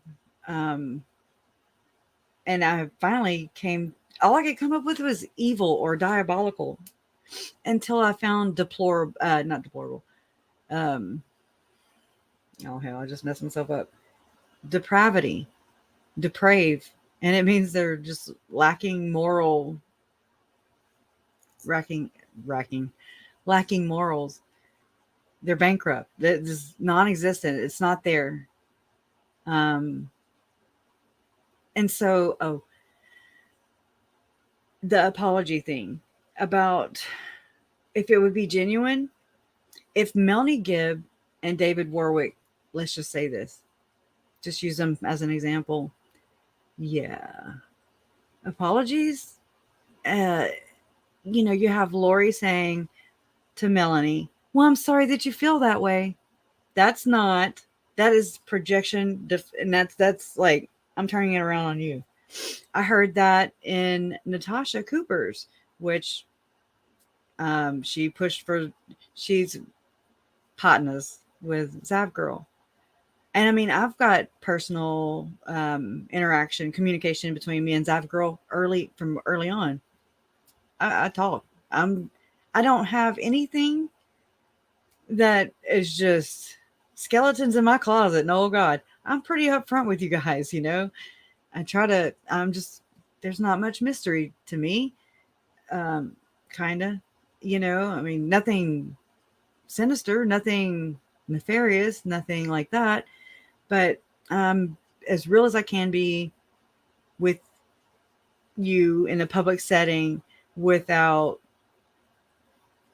endangering my family a bit, because turns out they found me. They know where I live. And what pisses me off is the missionaries who delivered that card in my living room while I was sleeping and home alone. I mean, we had 2 hurricanes that just blasted through. Nobody sent missionaries to come help us with the yard. Compassion. Pass it along. But anyway, so, I mean, I don't know if you guys have any ideas. I know y'all do. Y'all have the best ideas ever. Squeaky wheel. How you doing? Has a lot of egg on their face due to the Charles Vallow murder. Yeah, and their lack of Right. Their lack of investigating it. I think they have a special kind of pain in store for Lori. I don't know. I think it was self-serving. Again, this is and let me just see. Let me see what y'all think. This is why I think Lori had the death penalty removed, and I don't feel like it's going to apply to Chad. I feel like that's going to be coming down. I don't know, but then maybe it'll prove me wrong, and that's good too, because at least I know where to go from there. But whenever you have a loose cannon such as Lori, who we always said that she was crazy, not that kind of crazy though. Yes, it takes a mentally crazy person to off their family. I mean, like some damn robots, they're like, activated, and they just start killing everybody. And you're just like, what? It's the most gangster, but not in a cool way, mob mentality, like just that Mormon mafia. Google it. Blood Atonement. Google it. Mountain Meadow Massacre. Google it. It's nuts. So when Lori ended up going to the mental health facility, which is owned by Intermountain. It was owned by Intermountain, whatever, hospital, something like that. I'm not from there, and my brain's at max capacity, but you'll get it. Which used to be owned by the church. So there's that tie. Okay. Then you have allegations from Mark Means, whom I'm going to let you know right now, I did reach out to while I was in Boise. I got to know. I wanted to know. And I don't want anything extra. This is what I think from the research, just from matching everything up to what the situation, I mean, it's not often that you have Church of the Firstborn and traveling to another upper room where they name these attendants who are there to assist in the ordinance, aka secret ceremony, which is actually polygamy. Allegedly, 2023 polygamy. Fake. I mean, it's a lie. It's secret, and so why would they give up what God told them to do? Why would they trash that just to become a state and drain it?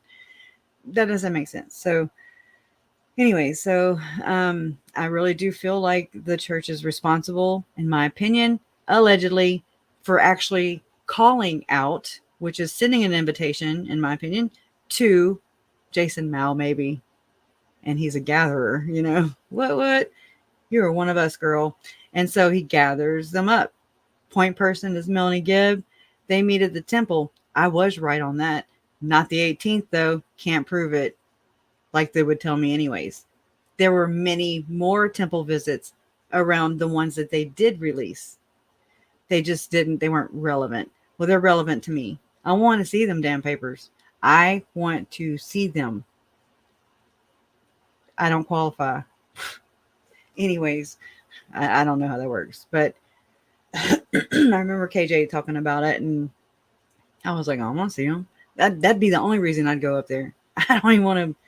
I'm like, why would I go? Just, you know, why would I even go? If my kind is not even like, they don't even look at me. They don't make eye contact with me. And I'm just like, okay. Give everybody interviews afterwards, you know, Nate, Justin. I'm just like, okay, F you too. Not being ugly, but just, you know, like, what am I? Am I invisible? And I mean, I can try to pull myself together and try to be not as scatterbrained, but it's hard. This is a direct effect from what they did. You know, not everybody reacts not everybody reacts the same. That's called individuality. Ever heard of it? But anyway, so everything matched up. I mean, usually they do secret second anointings, which are not widely known in the church congregation. First off, you have a church and then you have a temple. And then that's the initial sifting. Hey, those are the lazy learners. They're not really paying their tithing. They're not really in this. These people over here, they're worthy because we said they are. And they answered questions right. I mean, anyway, I can answer questions and make you think something that, you know, so stupid. I hope AZ can find a better prosecutor than the guy doing the attorney case. The attorney case is going on right now. You're not being mean. It's called being honest. There's two different things in my book, you know, because I want to know what we're dealing with. I thought it was a lady, Rachel, because I already looked her up. She was kind of too, like maybe in some scandals a little bit, but not like we get to. If it were my choice, it would be moved out of Mormodor, over there to North Carolina, where they hammered that one out really good for Murdaugh. I mean, in a very influenced Murdaugh town. That's how you do it. I watched it. Fabulous, you know. Anyways, but so, I mean, the death penalty would have never been removed because the crazy talk that Lori told to my uncle, and it's part of court record because he filed papers for divorce from crazy Lori. And I mean, he was being terrorized. You know, y'all know the story, but the church was letting him down at the same time as the police. They are both systematic, right? And it's actually incorporation. Yeah, if I got to be technical, I mean, it's an incorporation. It's Jesus Inc. It's LDS Inc. So, I mean, how does that work? Because I think they are liable. And that's just me. And I'm just being honest with you. Can't just go out accusing, you know, and not like I would ever get truthful answers anyways. These are the same people who Lori was in the mental health facility. One of her mental health technicians got her and Lori watched Chad Daybell hearing, which I had live that day. I mean, it's October 5th and 2021. Lori was watching Chad. Zoom, right? And and then allegedly the worker told Lori, "Hey, you should call." I'm sure. I'm just saying. I don't know if it was, but it sounds pretty convenient. The time it just matches. It's one of those things that matches. And there's a LDS helpline, 1-800-LDS helpline. Don't call it because they won't help you unless you're a bishop or anybody holding a higher calling, a bishop and higher. Rob Wood was a bishop. Rob Wood was a bishop. That's a conflict of interest, in my opinion. I'm just saying, I love Rob. I love him as a person, as a prosecutor, as I love the cops who are traumatized by this. I've seen it, and I've shook their hands, I've hugged them, I've seen the grief in their faces. It's like you relive it when you see each other too. You're just like, oh, it's so intimate in that sense. That they saw the people that you love in the worst possible case scenario. And I know it affects every one of them. Those detectives showed up to every hearing. I loved it. I love that. Like, we're not going to back down. We're going to see this through. And however, I may think that they're short-sighted because they're really in a populated, heavily influenced population of Mormons. And I love Mormons. They probably don't love me anymore, obviously. And that's okay because it's not a conditional thing. It's just, I love mankind, my fellow human, my neighbor, actually the members of the church are, the good members of the church who rallied around. And I understand that they get scared and feel attacked whenever their belief system, everything that they've ever known, is threatened. And it took me a little while to go and kind of learn how to be patient and compassionate with people who put a church above your family's lives. Like, I'm going to defend my church. Oh, you want to talk about true crime? Oh, okay. Oh, they were Mormons? Yeah. Don't talk about my church. Don't talk about my effing family then. Because if you are protecting church, you are shitting on their heads.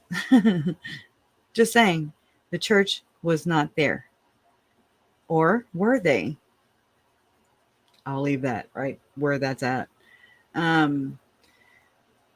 It's because it is what it is. There's involvement, in my opinion, straight up. And that's why I don't think there's a crime scene. Hardly. There's some tools. Chad's. Tylee was dismembered. Where is the blood? And I've also, y'all, so I read a lot of academia papers. I read everything. I read from all over the place, all over the spectrum of belief in Mormonism. And I actually ran across a paper yesterday that I'm just going to tell y'all real quick about this. A paper yesterday that kind of, it has the same rhythm to it or whatever. It's got thunder, storms. It's got, the phenomenon called whatever, like loin fire. How many of these kind of papers are there that would say these specific? And there's more. There's cords, binding. It looks like, if this is just my general vibe from it or whatever, it's kind of the gist I'm getting. It's like maybe somebody who uploaded that paper, and many more like it. He's not, usually the papers are trying to teach me something, so to speak. But this one, the the author, whomever uploaded it, they're trying to analyze it and say, well, Enoch, he's acting more like God, like the way it's written and everything. He's like, he's elevating himself basically to God position. God, yeah. And so I'm like, it kind of looks like, because purge season's coming up, and I'm not playing. It's a real thing. Ask Tylee. She's not here, right? Because it was purge season, and it's coming up. What John Dehlin said, no, I forget where I heard that from. I don't want to, let me not put that on John. But anyways, so I just think these temples might be protected, and maybe where one could find some blood. Anyways, enough about that. So they should have never taken the death penalty off the table, because in all actuality, she was never mentally ill. This is just how I see it. I feel like she was saying no. She was maybe telling everybody in jail or whomever she talks to, I sacrificed my kids because my prophet told me to. My living prophet, the big prophet, told me to. I'm blessed. Because that's how, it's not similar to how a Catholic views the Pope. It's similar to how a Catholic or anybody else who's Christian or believes in God views Jesus and God. That's that's the stroke. That's the impact that the living prophet has on Lori. So they got deceived, ultimately, in my theory. Chad and Lori are the fall guys for their upper management prophet and prophets. I'm kind of thinking maybe Ballard and Renlund. They were written as being dark in the end, towards the latter part of it. So were the two cops. I can't think. Oh crap! Hope and Hermosillo. But I feel like whenever there's death penalty, there's mitigation phase. And in a mitigation phase, they really, really comb through. That's when Annie was going to be, testifying, or, I don't know what you call it, testifying maybe. And Megan Connor, Lori's sister, she was also going to be in that phase too. But since they ruled that out and took death penalty off the table, their reasoning was because we don't kill witches. I asked if we could burn them still. Anyways, but we don't do this to the mentally ill. And she may be mentally, her diagnosis is out there, and it was out there before. That's part of this exploitation thing. It was out there before what Adam and their Uncle Rex dropped the other day, they kind of let the little diagnosis out. And it's just people don't really think about their real positions in life that they have credentials for, and all the letters after their name and those things. There's ethical, I don't really know what it's called, but there's extra ethical standards that they have to live by. I heard Scott Reich talking about how there's an added layer, So some of that played into this. And while I, had to kind of reckon with that and make peace with that when I did go to Boise, I don't hate anybody. I don't hate Lori. I don't hate Chad. They get on my nerves. They're pieces of shit, but I don't have that in my heart. If anything, I would like to, and I might be crazy. I don't know. Maybe I'm a glutton for punishment. I don't know. But it's mainly for me that I don't care to, I don't know how to explain it, but it's not like I'm doing it to just help Lori. It's also, well, I feel like it would help me if she will. And that, again, that's up to her. She got free agency, as do I.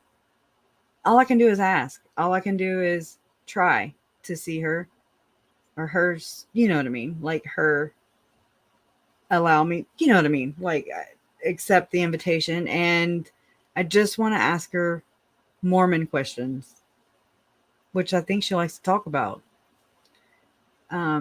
Whether she will or not, that's up to her, I'm not depending on it. But even no action, no reaction, no comment, no answer is still an answer. So even what I got back from Mark means he did not do anything unethical. That's just the way I asked him. And I was like, look, I gave him a heads up. I was like, I told him who I was, how I was related. I told him what all Lori told my uncle. And, well, I mean, which he already knew. But, I mean, I was just giving him my little spiel. And that I just want to know if there's involvement with or from upper management, corporate Jesus, the church that Chad and Lori belong to, along with the other people. But and he said, and I was like, look, you don't have to answer, whatever, do you. And but I just had to ask. And he let me know that I'm definitely on the right trajectory. So that was really validating. To what extent, I don't know. If we did talk, it would be off the record. I don't want to share that, if that ever happens, because I'm a woman of my word, and it's all about finding the answers to tell the story of my family members who were murdered and are no longer here to tell us that. Gannon, he was 11, right, when he was murdered, and JJ would have been 11 this year. And I'm telling you right now, I will hunt you down like the dog that you are if you ever try to. And this is the bad people I'm talking to, the tragedy pimps. I need you to really, really, just do some reflection. Dig deep on this one. Let's not go there. Do not do that to my family. Do not do that. They don't deserve this. Let's go get you some views some other way. Let's go get you some notoriety. You heard it here first. Let's go get you some attention somewhere from somebody, because it's lacking. And that's the problem. And everybody, it's the same as Chad and Lori. They exalted themselves allegedly, although I don't, anyways, they became gods. And Lori, it's been said that Lori didn't even have to repent anymore. So if you don't have to repent, so if you're not even religious, that equates to, I don't really have to, how I say that I, watch every creator that I can to get their perspective of the story. As I've looked to them and I kind of reason, in my own mind about how I experienced it, how I know it to be. But then I hear their perspective, and I do that because it's important for me to keep myself in balance. I don't want to, just go the opposite direction and fall off the damn grid, way over here, cuckoo town or something. It's so important that I don't just lean one way or the other, that I do follow the facts, that I do follow.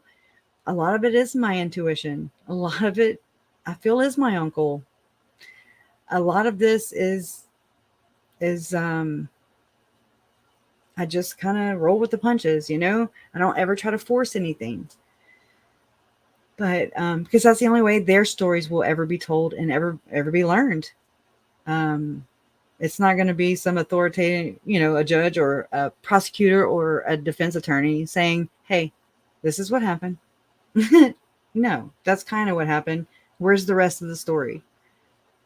You know, why all the temple visits? Why was Alex so comfortable that he could go sit in a damn parking lot of the church? I mean, think about this. David Warwick said that he went to the property. Chad Daybell showed him an invisible church. And he looked for the church, but there was no church. Riddle me this.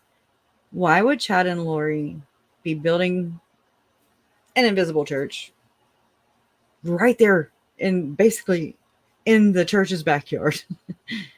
Rivals? I mean, it wouldn't be like a shack or something compared. I'm just saying, doesn't make sense. They were still tithing, active members. Chad held a calling in the church, actually, was not excommunicated. They leaked that out. They don't normally do that unless they're trying to distance from bad Mormons. So they stick them with a mental label. They stick them with a cult label. Trust me, those two go hand in hand. And those are big ones. You might want to put a pin in that. Those are important. So all I'm saying is Chad and Lori are ultimately responsible for what they've done. I have to say allegedly for Chad. Lori, your ass is convicted. Hooker. Anyways, I don't have to say allegedly anymore. So I wish half-ass Spud Man there would hurry up, because it's time to get the shit show and do this and get it done. And then again, it's not done. Even if we didn't have other cases to go to, it still would not be finalization for me, finality for me. It would not be closure. That's not how this works. There's other work to do. Plenty of work to do. We've got to get people educated, whatever that entails, about how to handle sensitive issues like Gannon, Stauch, his poor. I automatically go to the kids, to the victims, and I imagine and this haunts me this whole time, their last moments. What horror was that like for them? The last smell, the last sight, vision, the last thought, all your senses, you know? What did they see betraying? What did they think? And poor babies. And then the way they desecrated them. That's dehumanizing as F. They called them different names. Distance, dehumanizing. So can we please, for the love of these victims, can we please honor them? Let them have their dignity. Don't steal anything else away from them and us. Please. We can't even bury them. Most families are able to make those kind of decisions. We weren't given that luxury. Does that even sound right? No. We weren't given the luxury of, how my uncle... We didn't have Chad Daybell calling a freaking mortuary, making plans to, for my uncle's cremains. I'm going to punch him in his... Anyways. Token. Oh! We just have no say-so in this. And then the rest of the way, because you have to share information, which you're more than honored to do. You're like, that's how I feel. I'm like, oh my God, all these people, they're so interested. They want to help. And that's for you genuine people out there, you who have compassion, who are here and do things in a tasteful and non-exploitative way that's respectful to us as well. Thank you. Thank you. Thank you so much for doing that and being this way and being you. Thank you for being a good person and having some wherewithal, some actual feelings, compassion, anything. I listened to Natasha talk about that these cases are never solved. And I'm like, what? I mean, I get it because I'm going to continue because I'm not getting the answers I need.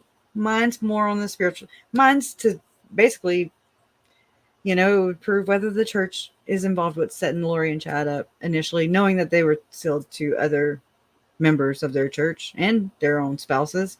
And this is not the first time. I found Robert Norman. I've shared the accounts from Tom Phillips, Hans Matzen, and his wife Brigitte. There's not much out there, but what is out there is, I'm like, yep, that matches. That they go hand in hand. I did a interview with Galactic Storyteller, and I love her. But I was all over the grid, kind of like I am right now. I've been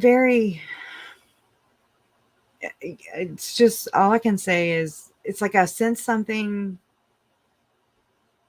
change or some kind of shift, it's like something is coming. I don't know what it is. Don't like change, but once it happens, I'm like, oh, okay. Just don't know. You just feel something brewing. And I've been just really anxiety ridden. And I don't know if it's because Judge Boyce is only letting my mom and Summer read victim impact statements.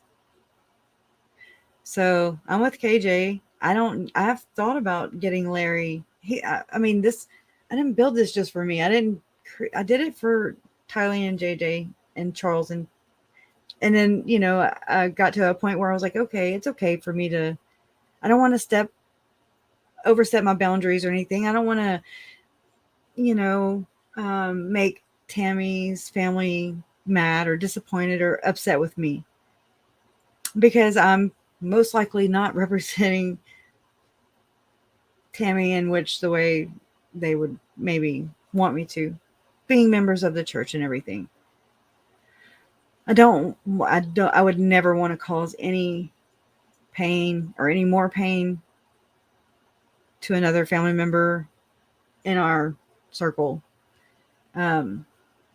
Enough's enough. There's enough hurting for a lifetime. More than multiple Earth lives. But I respect them, and I try my best to honor them. It's so much, but they are the reason that we are here. It reminds me of Dearly Beloved. We are gathered here today. And so, justice for Tylee, JJ, Tammy, Charles, and Joseph. So that's awesome. I have to do a giveaway or something. Me and the God Mod Squad, we'll have to work on that. Yes, why is he limiting victim impact statements? Right. I didn't even know it was up for debate. He just came out with a ruling, and he was like, yeah, we're just going to still stick with those definitions of basically your mom, my mom, Kay, she's worthy only because I deemed her to be worthy, after they really shit on my parents, who have been the driving force in this. Oh, that's so sweet. Oh, YouTube need to put you out there. Only one who has translated. And oh gosh, but it's even beyond Mormon understanding. I think it's only for those who've been dubbed, I pick you. They're like duck, duck, duck, duck, goose. And then they're like, oh, I get to be exalted. I get to be a god and shit. And then they go in the temple and then they are sealed to other people's spouses. And then, wow, what happens in the temple stays in the temple. I call it temple talk and Mormonese. And it's not to be disrespectful, but it's like this particular institution has hurt so many people. We're just and I'm sure y'all, there's new ones, that's it's supply and demand. Whatever their motives are, I don't understand that. But to me, it seems like they're Chad and Lori's motives to start their own church. Wow. I've never been like, ooh, I can't wait to grow up and start my own church. That's one thing I never went there. But I don't see what's their end game? What would be the point? And then to be right there in Rexburg where the rest of your community is, your little community where you're serving a calling. And then wait, so, but you have all these plans. It's the city of light, which other people have talked about. So it makes sense to me that this was just labeled as Chad. I don't even know if I've really, really, really questioned those documents. Who was who in a past life? Because I've seen them in other places and they're not Chad. There's something shitty, really, really, really sinister and dark, far more dark, going on. And I wish that me and the church had never crossed paths. So did Eric post a photo? I don't know. I usually go and try and support there, but I don't know. It's weird. Some shit happened. People go rogue, leave you high and dry and don't even tell you. And then so I'm trying to be the bigger person and just be like, hey, here, I support what you do. You're monetized now. Yay. That's good. And then it's just like, we don't know you anymore. It's weird. It's hurtful, I have to say. But anyways, and one day I'll figure out a way to share that with you guys without it being I don't incite riots and I'm not like, you have to pick them or me. It's not like that. It's just like, hey, I want you to be aware, and I do want to share my experience. I don't want to have to hold all this stuff inside. It's not mine to hold. I'm just on the receiving end of it. It sucks. It's not fair. Yeah, buddy. It has everything to do with it. Oh, yeah, it's bad. And I mean, I do have documents. There's so many of them. And I'd have to really sit like in a more, I mean, I would do it. I just always talk myself off the ledge because I'm like, they are going to think I'm crazy, because it really does. It sounds crazy. It's not mine, but it's all these, how there's the colors, how Chad and Lori's was green, Enoch, Raphael, how, listen to this will blow your damn mind. And I mean, I can't wait to find out. Southwest, the SSW, right? Well, it goes with this pattern of these different, what I would call rituals. Okay. And it's like, but they're secretive. So, but you have to hear me out. It's all going back to the law of one. Jesus at one mint. Okay. And it has something to do with oh my God, my lips are so dry. The 2015 Tetrad blood moons. Oh my gosh, my lips are. I'm so sorry. Look at big one. Well, damn. Anyways, all right, don't laugh at me. Oh, I see it. Let me turn my thing off. That's gonna drive me nuts. Anyways, but yeah, it's this at one mint and the tetrad 2015, which was a big ordeal. And rumor has it that during that there was an eclipse. I think I usually sometimes I get things backwards sometimes, so just bear with me. I'm doing this from the top of my mind, my brain. And so rumor has it that maybe one of the first presidency was there in Salem. There's this thing, and y'all, doesn't it sound like Chad? It's gonna sound like it is very weird, but weird is what we are working with, sister. It is what we are dealing with, and so I have to talk, do some self dialogue there, and I'm like, oh my god, and I talk a lot to Jason about what I'm reading or when I find something, and I bounce off of him because it is, again, so important for me to balance myself, to just kind of like, okay, all right, not go. I don't want to end up going or being oh my gosh, went blank. I don't want to be blamed for starting my own church and crazy. It happened to Julie Rowe too, if you think about it. And if you think about Denver Snuffer, it happened to him too. It happens to a lot of Mormons who have or presented this exaltation, the second anointing, and then if they don't take it, they've already done like this blood oath, and so they are basically saying, here, sign my death certificate, please. Party of one. And which is what would happen if my theory is right. No allegations here, just a good crazy theory, wild speculation, like Jules says. But one would have to unalive themselves or be unalived, because it is a blood oath vengeance. It is something that is made in the temple, with a couple other couples that are in attendance, also in secret.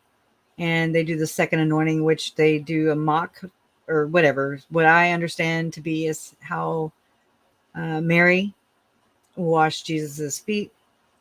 However, their Mary is, they don't have a Mary. I don't think. They have Heavenly Mother, but they don't really talk much about her. It's kind of like a down low thing. She might be pregnant with all those spirit babies. I don't know. And so, yeah, on this document I have, and it's okay. So their color was green. Tuesdays were their thing. That was their pattern. Green malachite. I'm trying to think what else. Oh, remember how they were in charge of healing and music, which they suck at, by the way. So there you go. You got your Smule account videos of that. Maybe it was their music. I don't know. I really think something more sinister was going on. And like they were getting directions or orders from someone above. And that's about as far as I can go there. Yes. Yeah. Blood sacrifice for sure. I don't know about repenting to it. I don't know how that would work out. And I'm sitting here this whole time and I'm like, how this cannot exist. This does not go on. And then I try to look for Tylee in the hole from the autopsy or the photos they showed to us in trial. And I looked for her and I could not find her because she was dismembered and they tried to erase her from existence, it seems, because although I could identify JJ, I didn't want to, and so that's why I don't understand why do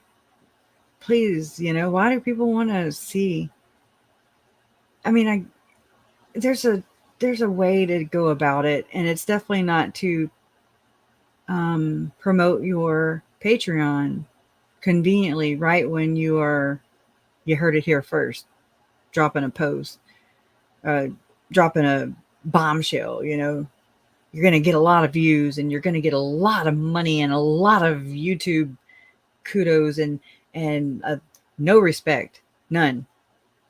Okay, you're going to lose support. You're going to lose money.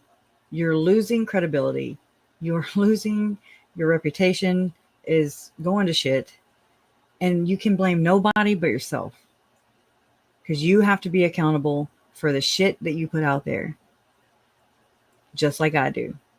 Just like Janet does right here. And everyone, Eric bought the photos that he has not and will not show any auto. Oh, good. I'm glad to hear that. Then again, everybody has to be accountable for what they do put out there. You can't just do stuff like that. And that's the gross part. Here you are. And so your family, you've actually interacted with these victims. They're your family. They have your blood. You have their blood. You have the same personalities. You have same body traits. You have the same personality traits, and just all the same DNA. We're cut from the same cloth, and these are the actual victims. And I'm thinking, oh my God, I don't even want to share this video or whatever. It's personal, and you don't want to exploit and put everything out there that you have, because you want to hold on for dear life to some of the things that nobody has just turned and burned, or you got it here first. Nobody has used it for their own personal gain, which is exactly what Lori and Chad did when they exalted themselves or went through an whatever the hell they did, when they decided to murder, kill, and annihilate their families, their unsuspecting children and spouses, and lie to everybody else, still lying, still won't tell, still protecting the church. How far will they go? It blows my mind. It is blown. Who would ever want to see poor murdered children to distribute or for themselves? I don't understand. And that's just it, and that's where I was in this, trying to figure out, as I'm going through everything else, I'm just like, oh my God, there's got to be a way where we can archive this in like a library. I don't even know how to make a damn website. I've looked at one, and I'm just like, okay, what do you do? But it's just a lot of work that, I have to read tutorials and stuff on, and teach me how to do things as I go. I don't hold a degree in this stuff or in tech. Slow. But I'm getting there. Y'all have been very supportive. I love you guys for that.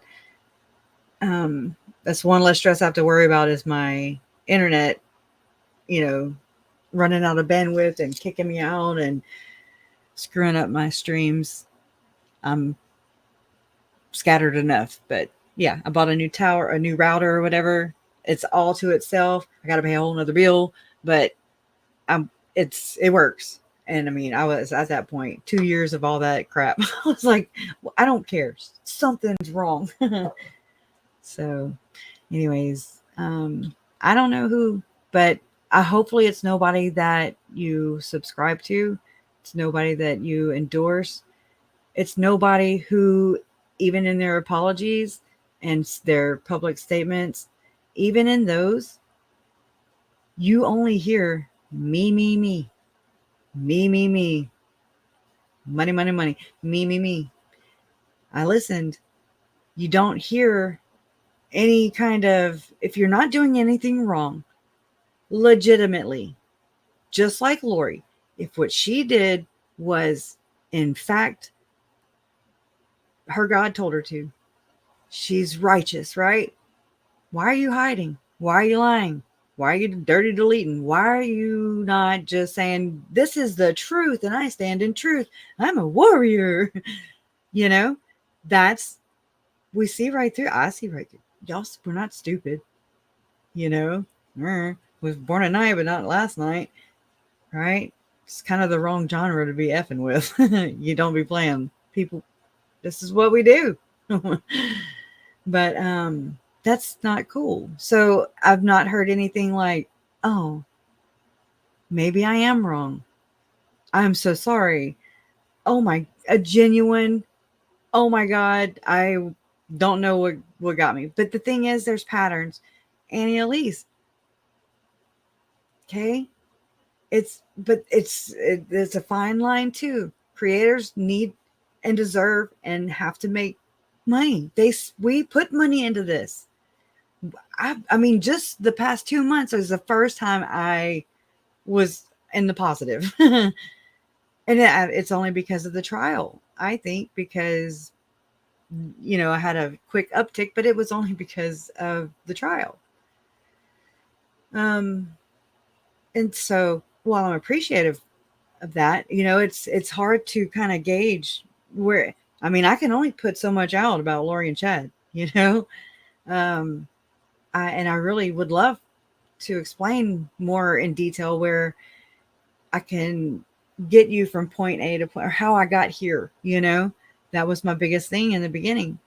I basically pointed at it and I was like, I don't speak that language. It's like being a foreigner or in a foreign country, and you're just like, you know. So thank God for Jen. Thank God for Donna and Beach Bum and Robbie and Trace and Mary. I just thank God for every one of you here. Y'all are ride or die. We don't do the fake stuff. You heard it here first. You heard it here last. You can hear it here again. You know, it would be nice to catalog or build a catalog and just have them all in one, or as many resources as possible, having to do with my, you know, how I've researched this case, sources, you know. So I don't know. I went from the only thing I knew about Mormonism was the commercial. It'd come on on Saturdays, on my cartoon days, because we didn't have all day, all night cartoons. Saturday mornings, you get up, eat some cereal, and watch Captain Kangaroo and Compassion. Pass it along. That's all. Didn't know Lori and didn't know Lori was Mormon. I didn't know Charles converted. I didn't know any of this. We didn't talk about it. They didn't try to interest me in the Book of Mormon. Now I have plenty of them. Beach Bum, she's taking a little vacay. No, she's she called in, but she'll watch later. And we love you, Beach Bum. Hope you're having fun. So I don't know, I'm so Donna. I was this close to scheduling a live for tomorrow, but it's going to be about Stroud. So I got to stop talking myself off the ledge, because I'm like, I find this fascinating, because I mean, I find so many things, and it's about, you know, that one about Lori saying that she saw Christ in the flesh. I'm going to teach it tomorrow. You're going to know how you can see Christ in the flesh. And that's horrible, right? Exploitation of Jesus. Okay. All across the board. It's just exploitation of everything. And it sucks. So, but again, this is for learning. This is to understand the beliefs of those not of mine, you know, but are of the same belief system that Chad and Lori. Mike Stroud is part of the trial testimony. He is very much relevant. I'm so glad that I learned from his podcast, read his boring, you know, I consumed all that. But I'm glad I did, because it's so much this visions of glory, like Jen says, from John Pontius, and the second comforter from Denver Snuffer. Although the second comforter really means, it's code word for seeing Christ in the flesh, which Zalema did too. So calling an election made sure y'all heard that a couple times in trial testimony. Thomas and Zalema, she was all worried about that damn calling an election. And that's part of this thing. That's part of the secret thing that's going on. So just see how big and how far these people will go to cover their asses. And if they don't cover their asses, then their salvation is in jeopardy, because the church could just be like, you're excommunicated. We don't like you no more. Ostracized. Nobody talks to them. That's exactly what their hell is, so to speak. It's outer darkness. It's forever, for time and eternities, to be alone with nobody. You're not with your forever family. Next level manipulation. Holy crap. The other thing, and we'll leave on this, I guess. Oh, thank you, Jen P. Oh, I don't do it any justice though. But then again, I'm like, there's not really, there's nothing for me to, there's no other cases, I guess you could say, where there's somebody in that family doing, pulling a Crusher, and choosing this way. Because nobody in my family or our families, they're either of the faith, and they either maybe fell away from it, but they don't realize how many nuggets they actually hold, how many pieces of the puzzle. They're done with it usually when they leave the church. They done, and it sucks. It's tragic. That's tragedy. It's tragic all the way around, because it's just nothing but deception. Good. All right. So yeah, I'm always like, no, it's going to be so boring. Or they're going to be like, how do you put that together? Just because I've been studying it forever.